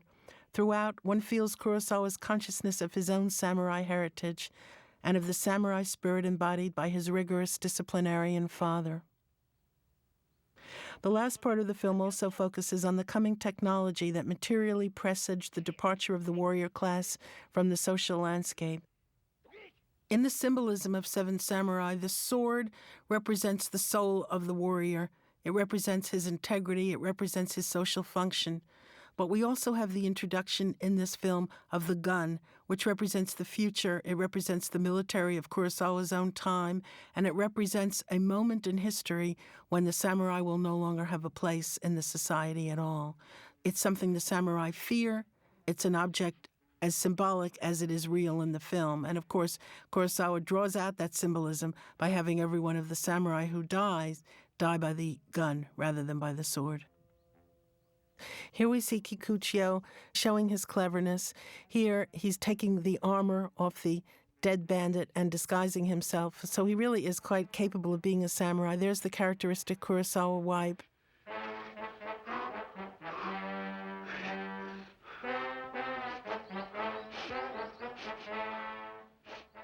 Now here's Kikuchiyo running through the forest. Note that the musical motif is the motif particularly attached to this character, and also a motif that's attached to the samurai in general.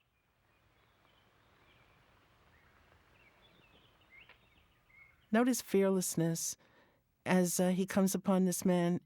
Note his complete self-confidence, characteristics that have stood him very well in assimilating himself into the samurai group. He pretends to be one of the bandits, as indeed we have to remember that the bandits are Ronin themselves, disenfranchised samurai. He's so successful that the bandit hands the gun over, doesn't mind, and then, look, Kikuchiyo returns the gun to him. So confident is he in his sword and the fact that he'll be able to dispatch this character The man can't believe his eyes until he realizes that, in fact, this particular samurai is not one of his group, but belongs to the village. And, of course, there he is, dispatching the man in long shot, which suggests, of course, also that Kurosawa is not particularly favoring this unilateral action on Kikuchio's part, because note that the bandits then follow him and enter the village against the wishes of Kanbei, as we saw earlier in the film, that only one be permitted to enter the village at one time. Punctuating the soundtrack here, the sound of gunfire, which remind us really of the fall of the samurai class, because this new technology is going to make this whole group obsolete.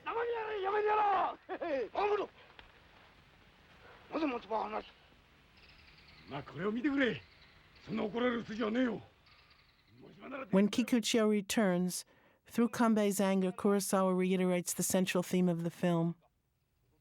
Kanbei denounces Kikuchio for leaving his post, for abandoning those whom he was assigned to protect, and for the selfish individualism that Kanbei and Kurosawa believe can produce only disastrous results. The man who thinks only of himself will preside not only over his own destruction, but of that of the community as well. An intolerable consequence for Kurosawa, whose early political inclination, as I said, was toward Marxism and to the left-wing tendency which had considerable influence in Japan in the early 30s when Kurosawa came of age. Many of the shot compositions of Seven Samurai reflect Kurosawa's endorsement of Kanbei's statement that in war it's teamwork that counts. A host of shots portray samurai and peasants both as they are united in their common struggle. As befitting the social hierarchy of that historical moment, most often samurai are placed in the foreground of the shot, peasants at the rear. We're about to see another battle scene.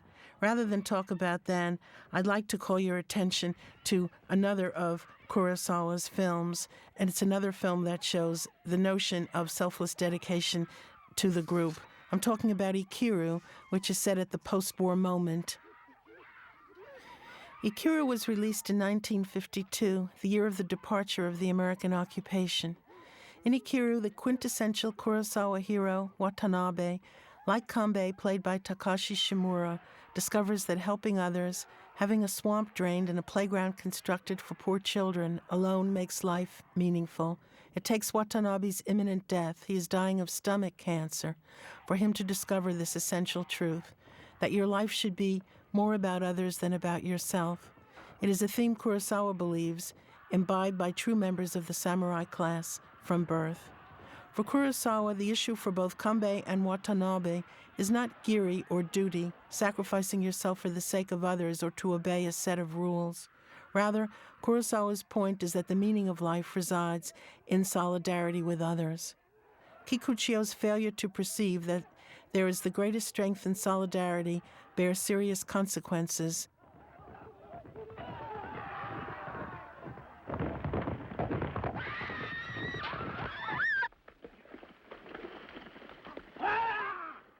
Here he reveals his great ability as a realist, depicting what battle actually feels like. You see only the immediate moment in which you personally are involved.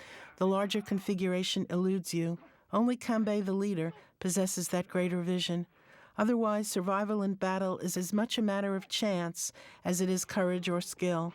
And for all these battles, for all the depiction of war, I think we can see Kurosawa as an anti-war director. There's no great joy in war. There's no great feeling of happiness or relief. The samurai use their swords. It's all they have. This is their skill, or sometimes the bow and arrow, as we see here. Archery was, of course, one of the great samurai skills as well. But life is brutish and short for everybody in war, and Kurosawa makes that point over and over again in these scenes.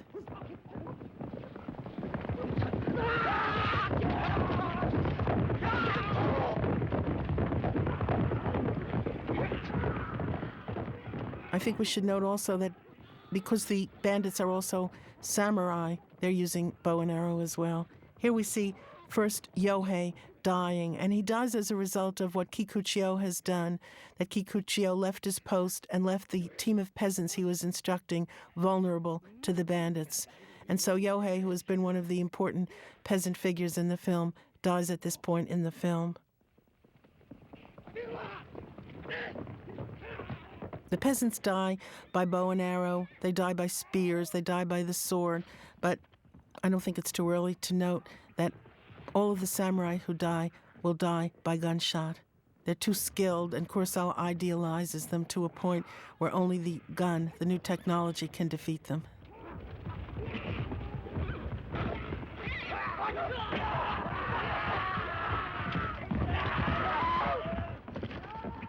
There's the sound of the gunshot. To commemorate this fallen hero, Kurosawa bleeds all sound out of the track. All we hear are the running feet of Kanbei, Katsushiro, and Kikuchiyo, and the elegiac musical motif associated with the samurai, and then Kanbei's cry, Gorobe.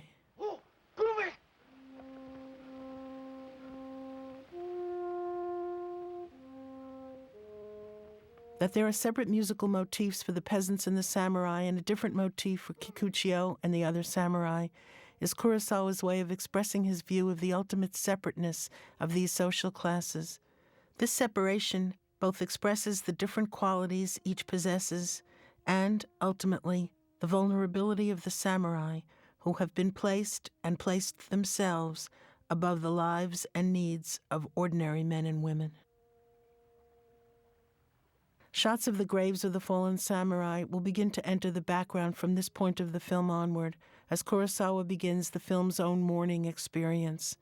Seven Samurai can be seen as an elegy to the departure from history of the samurai class, which, at its best, for Kurosawa embodied the highest and most noble characteristics accessible to the species. The themes of the separation of the classes, peasants and samurai, the theme of the nobility of samurai identity, and the theme that through solidarity and comradeship alone can men survive and endure, all emerge in the penultimate sequence of the film, the night before the final battle. His depiction of this last night, a stasis that will meet the furious action of those final scenes, reveals Kurosawa at the height of his powers as a master of cinema and among the handful of great directors ever to work in the medium. This shift tonight is unique to the film. All action has ceased. Kurosawa uses this night to elaborate on characterization, to reiterate the uniqueness of each individual samurai, and to allow the samurai to interact with each other as men. We're also going to see parallel action, a technique that Kurosawa has borrowed from Eisenstein, who borrowed it from D.W. Griffith. In choosing parallel action to tell his story, Kurosawa adds a democratic motif that will continue to the moment of the death of Kikuchiyo. Samurai and peasants, he is suggesting, are equal in human value, and so, alternately, in this penultimate sequence, he's going to cut between samurai and peasants. He moves from one samurai to another. Each will be depicted in a characteristic stance. Here in this three-shot, it's Kanbei and Kyuzo who are consulting. Katsushiro has not yet been initiated into the samurai class. Remember that he has not yet killed his first man, and so we see him nodding in the background of the shot. Note that Kanbei is slightly forward, Kyuzo slightly behind. There's Shichiroji sleeping with his hands tightly clasped around his weapon, as if, even in sleep, he were ready for battle. And it's going to be Katsushiro who provides the link from one samurai to another as he conveys the message here to Shichiroji. それから家族に会いたいものがあれば一人ずつ交代で返してもいいそうです。いよいよ明日は決戦だな。 Throughout this nighttime sequence, Kurosawa reinforces that samurai and peasants will be forever separated by class distinction as by social function. Shichiroji is kindly but superior, as, in a moment, he will send the peasants home to their families. Quiet adds old-fashioned suspense to the film. As we know, the final battle is yet to come. ゆっくり娘のせがれの顔を見てこい。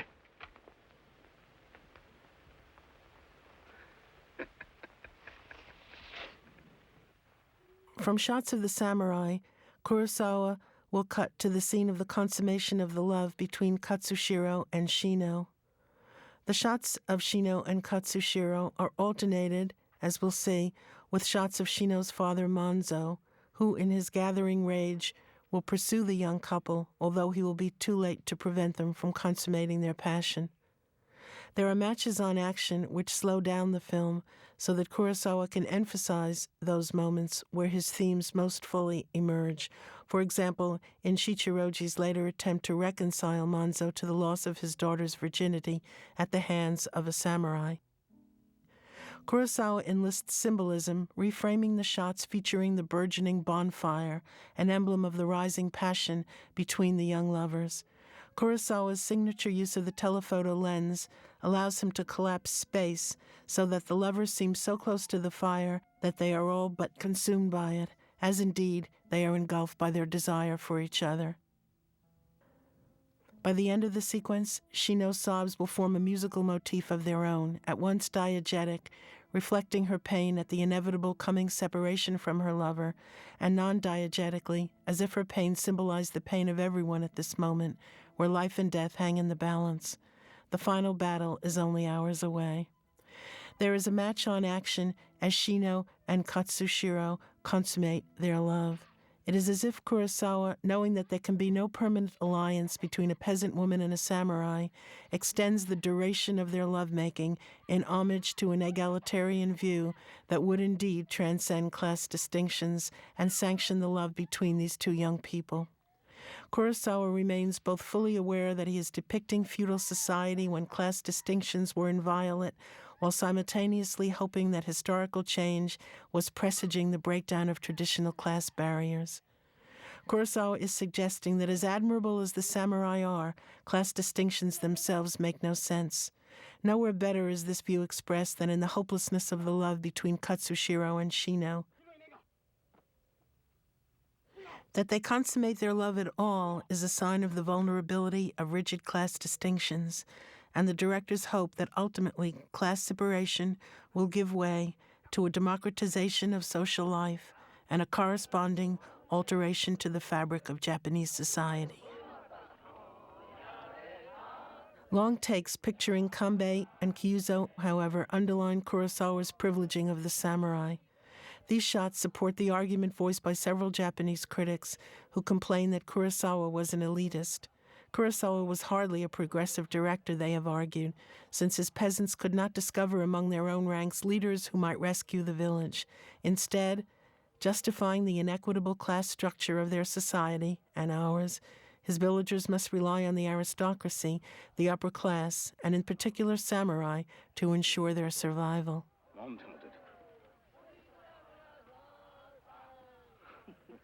It seemed to these critics a contradiction that Kurosawa, despite his supposed left-wing orientation, would assume a great man view of history and the position that ordinary people lack the ability to sustain their own community against threats from the outside.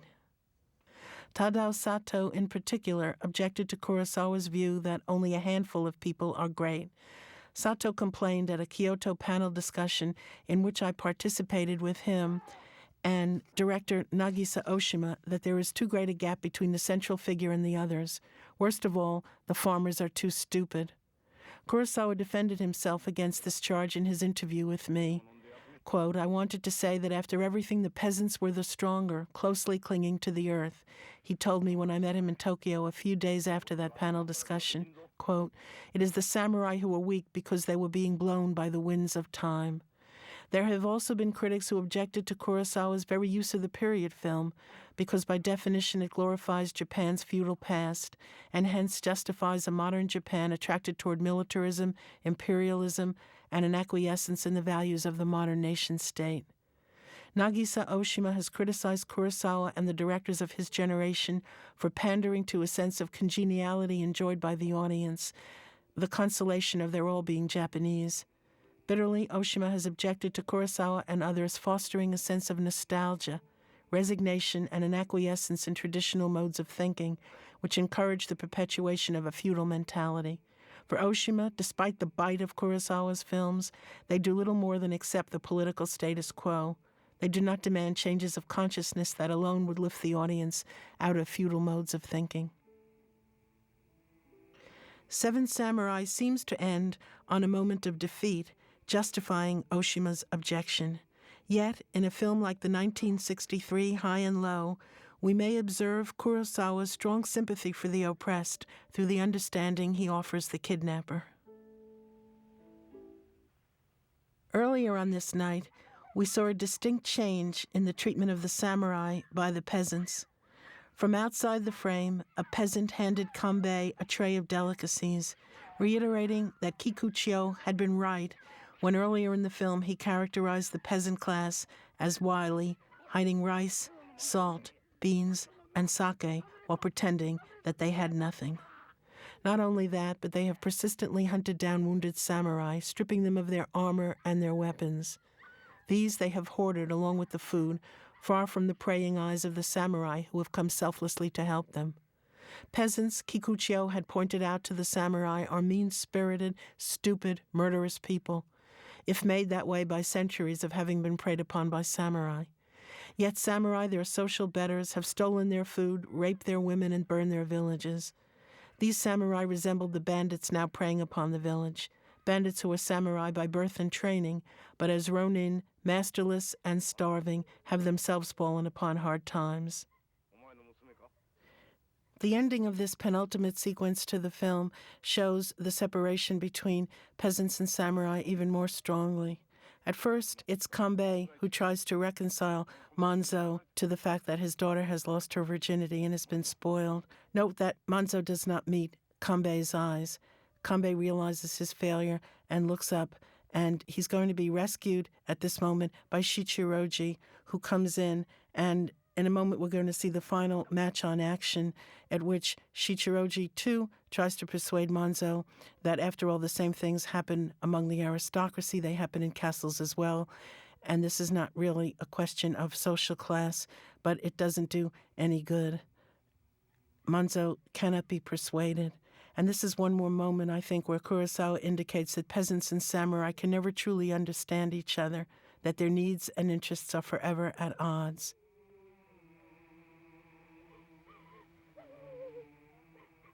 Kanbei here indicates his embarrassment by rubbing his head. It's his characteristic gesture, body language that we've seen throughout the film. In the crowd watching, note that we see Rikichi standing at the front. He is going to take over the role of attempting to reconcile Manzo because both Kanbei and Shichiroji have failed.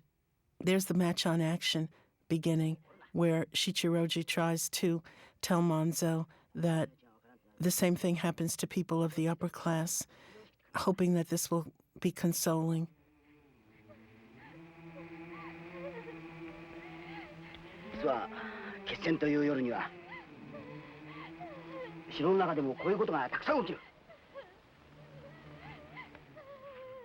There's also a contrast in this shot between movement and stasis that we've seen earlier in the film and several times in the film. The peasants are absolutely immobile in the background, watching as the characters in the foreground, lit in a very expressionistic way, take center stage. There's the match on action completed as Shichiroji walks away.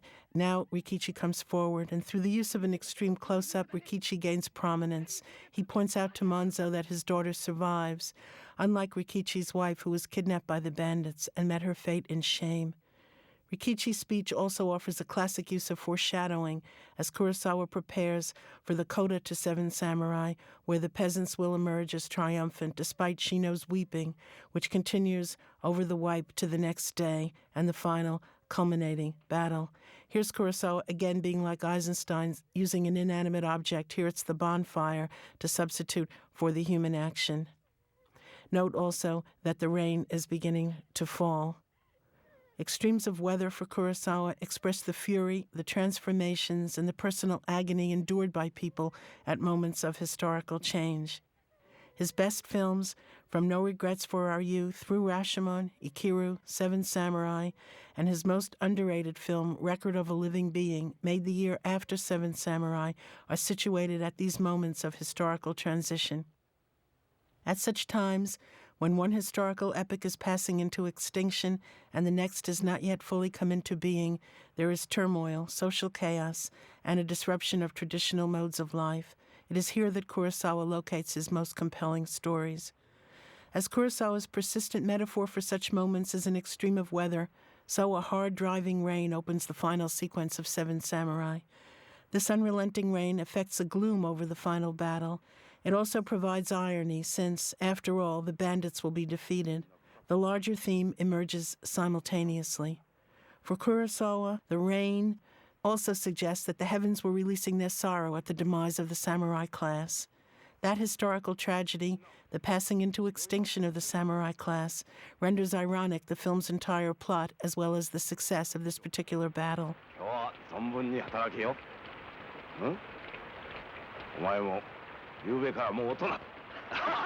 So, the final sequence opens not on a momentous issue but on the joke that Katsushiro has at last passed over a man's crucial rite of passage, the sexual act, and so become a full-fledged man. That the joke is shared by peasants and samurai alike foreshadows a breakdown of class distinctions that at this point is as much the director's hope as it is a historical reality. Seven Samurai is finally, in its style, a hybrid. It is in part a true jidaigeki, a meditation upon history. It is also social satire. Comedy erupts despite the seriousness of the issues with which Kurosawa is preoccupied. Domestic life, which supposedly was confined in Japanese cinema to the Shomingeki or the Ofuna show, the home dramas in which Yasujiro Ozu excelled, appears in the family lives of the peasants, not only in the Manzo-Shino relationship, but also in the family of the old granddad and in Rikichi's disturbed domestic life. Kurosawa freely mixes styles, moving seamlessly from one form to another. Seven Samurai seems like an exercise in realism, yet, in fact, the style is expressionistic. Horses' hooves would not clatter as they do on the soundtrack in such a muddy terrain.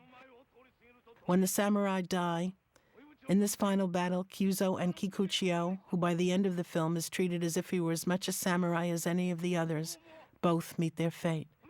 It is by the coming technology, by gunshots.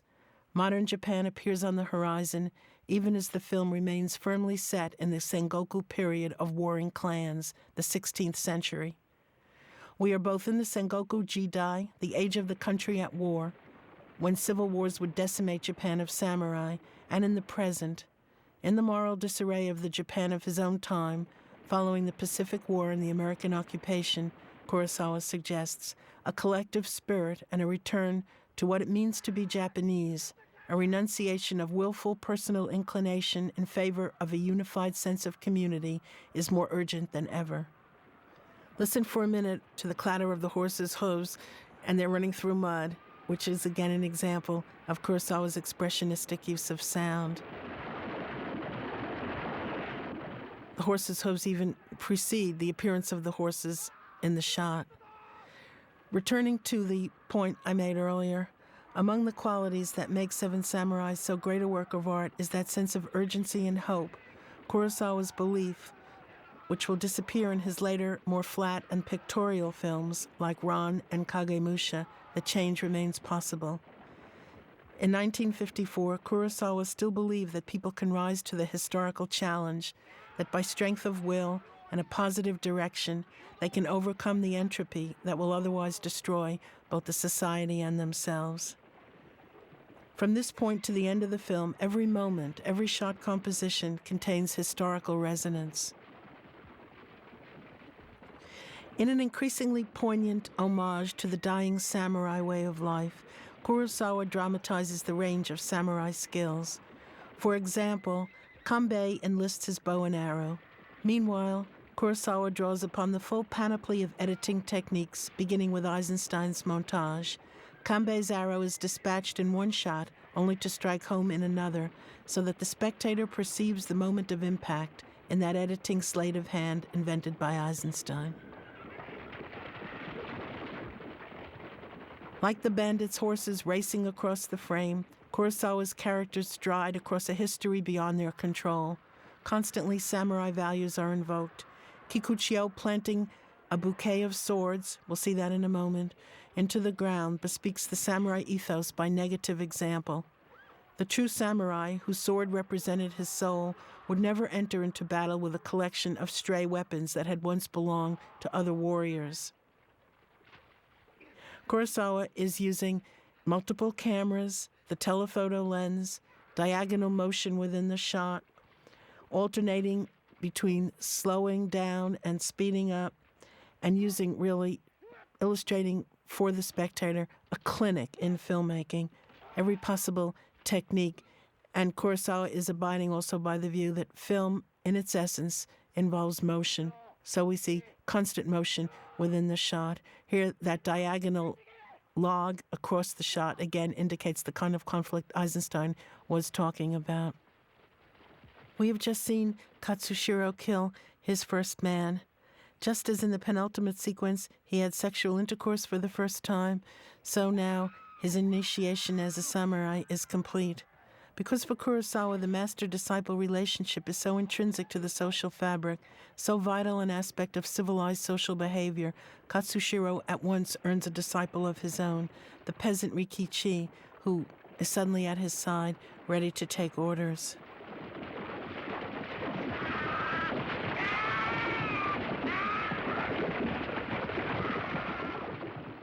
The democratization of the idea of the master-disciple relationship, that even a peasant might rise to heroism, at once frees Kurosawa from the criticism that by dramatizing heroism through the actions of a few great men like Kanbei, he is receding into an elitism that is antithetical to progressive thinking. When Kyuzo dies, and we'll see that shortly, and flings his sword to the heavens, Kurosawa will enlist the long shot, the technique a perfect analog to his insistence that only in the collective is there strength. In death, as in life, Kyuzo is one among many. Never has he succumbed to the narrowness of pride in his considerable accomplishments, or putting the exercise of his formidable skills at the service of a personal and selfish need for honor or glory. The death of Kyuzo seems to ignite Kikuchiyo to ever more strenuous battle. Kikuchiyo is shot, but he still goes on to spear the bandit chieftain, who dies holding one of the guns he is unable to use. Realism once more has vanished, but Kurosawa here is protesting the coming world ruled by military technology, one devoid of samurai grace and ethics, and so he allows himself this respite into poetic justice. A moment later, realism returns and Kikuchiyo dies. At once, Kurosawa offers Kikuchiyo homage through Kanbei's reaction. Kyuchiyo! Kyuchiyo! It's exactly the same as that Kanbei offered to a hereditary samurai, to Gorobei, when he was shot. Kikuchiyo, Kikuchiyo. The long take of a dead Kikuchiyo lying in the mud, in its shot composition is ironic, since it recalls the death of the kidnapper who had taken a baby hostage in the early part of the film.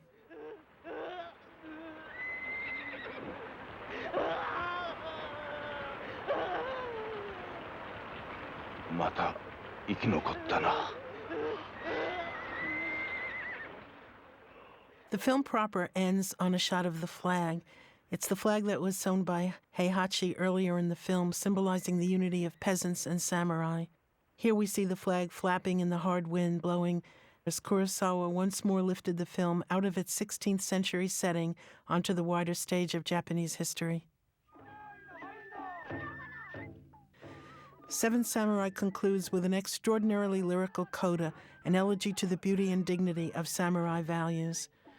Kurosawa uses weather ironically in the coda. We are in full sunlight. From the vantage, it seems, of the peasants now triumphantly planting the next rice harvest.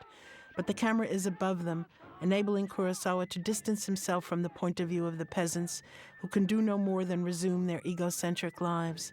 Kurosawa himself finds no particular comfort in the peasants' success, and their now being free to live, committed to nothing more than their own narrow survival, as they have always been.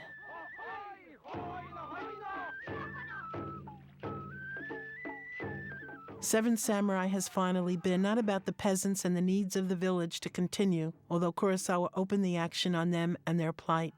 Rather, its central theme has been the fate of the samurai class and the transcendence of the samurai ethos of common purpose. It won't be until 1868 that the samurai class will officially depart from the stage of history. The three samurai stand on a raised hillock over the rice paddy as Kurosawa reasserts their moral authority. When he cuts to them from behind, showing us their backs, Kurosawa suggests that their presence has become superfluous. As they have no place in the village, so they will not survive in the wider context of Japanese society. They must resume their wanderings as ronin, wanderings that predict the moment when the samurai class will become entirely obsolete. In classical style, Kurosawa must offer one last reprise to the love between Shino and Katsushiro, and so she passes him, one among many women on their way to take their places in the rice-planting ritual. Katsushiro turns to watch her, and then follows. If only momentarily, he separates himself from his fellow samurai, as he separated himself earlier in the film by defying the code of Bushido involving himself with a peasant woman. Kurosawa does not now permit Katsushiro and Shino to occupy a shot together, as their connection must be severed. There is no possibility of their being together again, and both of them know it, without a word being exchanged between them. Shino, sloshing through the mud of the rice paddy, moves without grace. She is a peasant steeped in the mannerisms of her class. Shino, the peasant class, endure in contrast to the samurai. She is shot from a low angle looking up at her, however, capturing Kurosawa's final word on the peasant class. Shino's voice is loud and defiant, proclaiming the role history has afforded her and her class. Kanbei begins with a paradox, even as the entire film has been a paradox. Samurai, whose hereditary obligation has been to conduct warfare on behalf of a daimyo, a feudal lord, are fighting for the peasantry with no gain to be had. Instead, they are participating in a process that furthers their own coming, inevitable obsolescence. Non-diegetically, the samurai motif returns to the soundtrack, pushing off the peasant song. Finally, the samurai theme takes over completely in a moment of tribute. Kurosawa is sounding a note of the triumph of the samurai, not through battles won, but through the long lens of history when their full value is celebrated.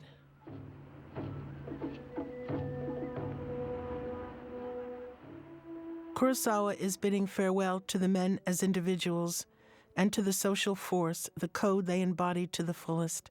He is bidding farewell, not least, to the heart of what had been for centuries the best of the Japanese identity, the culture at its most unique. In 1954, Kurosawa urges that the post-war audience look for direction to the samurai, not as a brutal, violent, glory-seeking group, but to the samurai as he was at first conceived, a figure of selfless integrity, one devoted to the collective, for whom courage, fortitude, asceticism, and self-sacrifice had become as second nature, a Japanese in the most authentic sense of that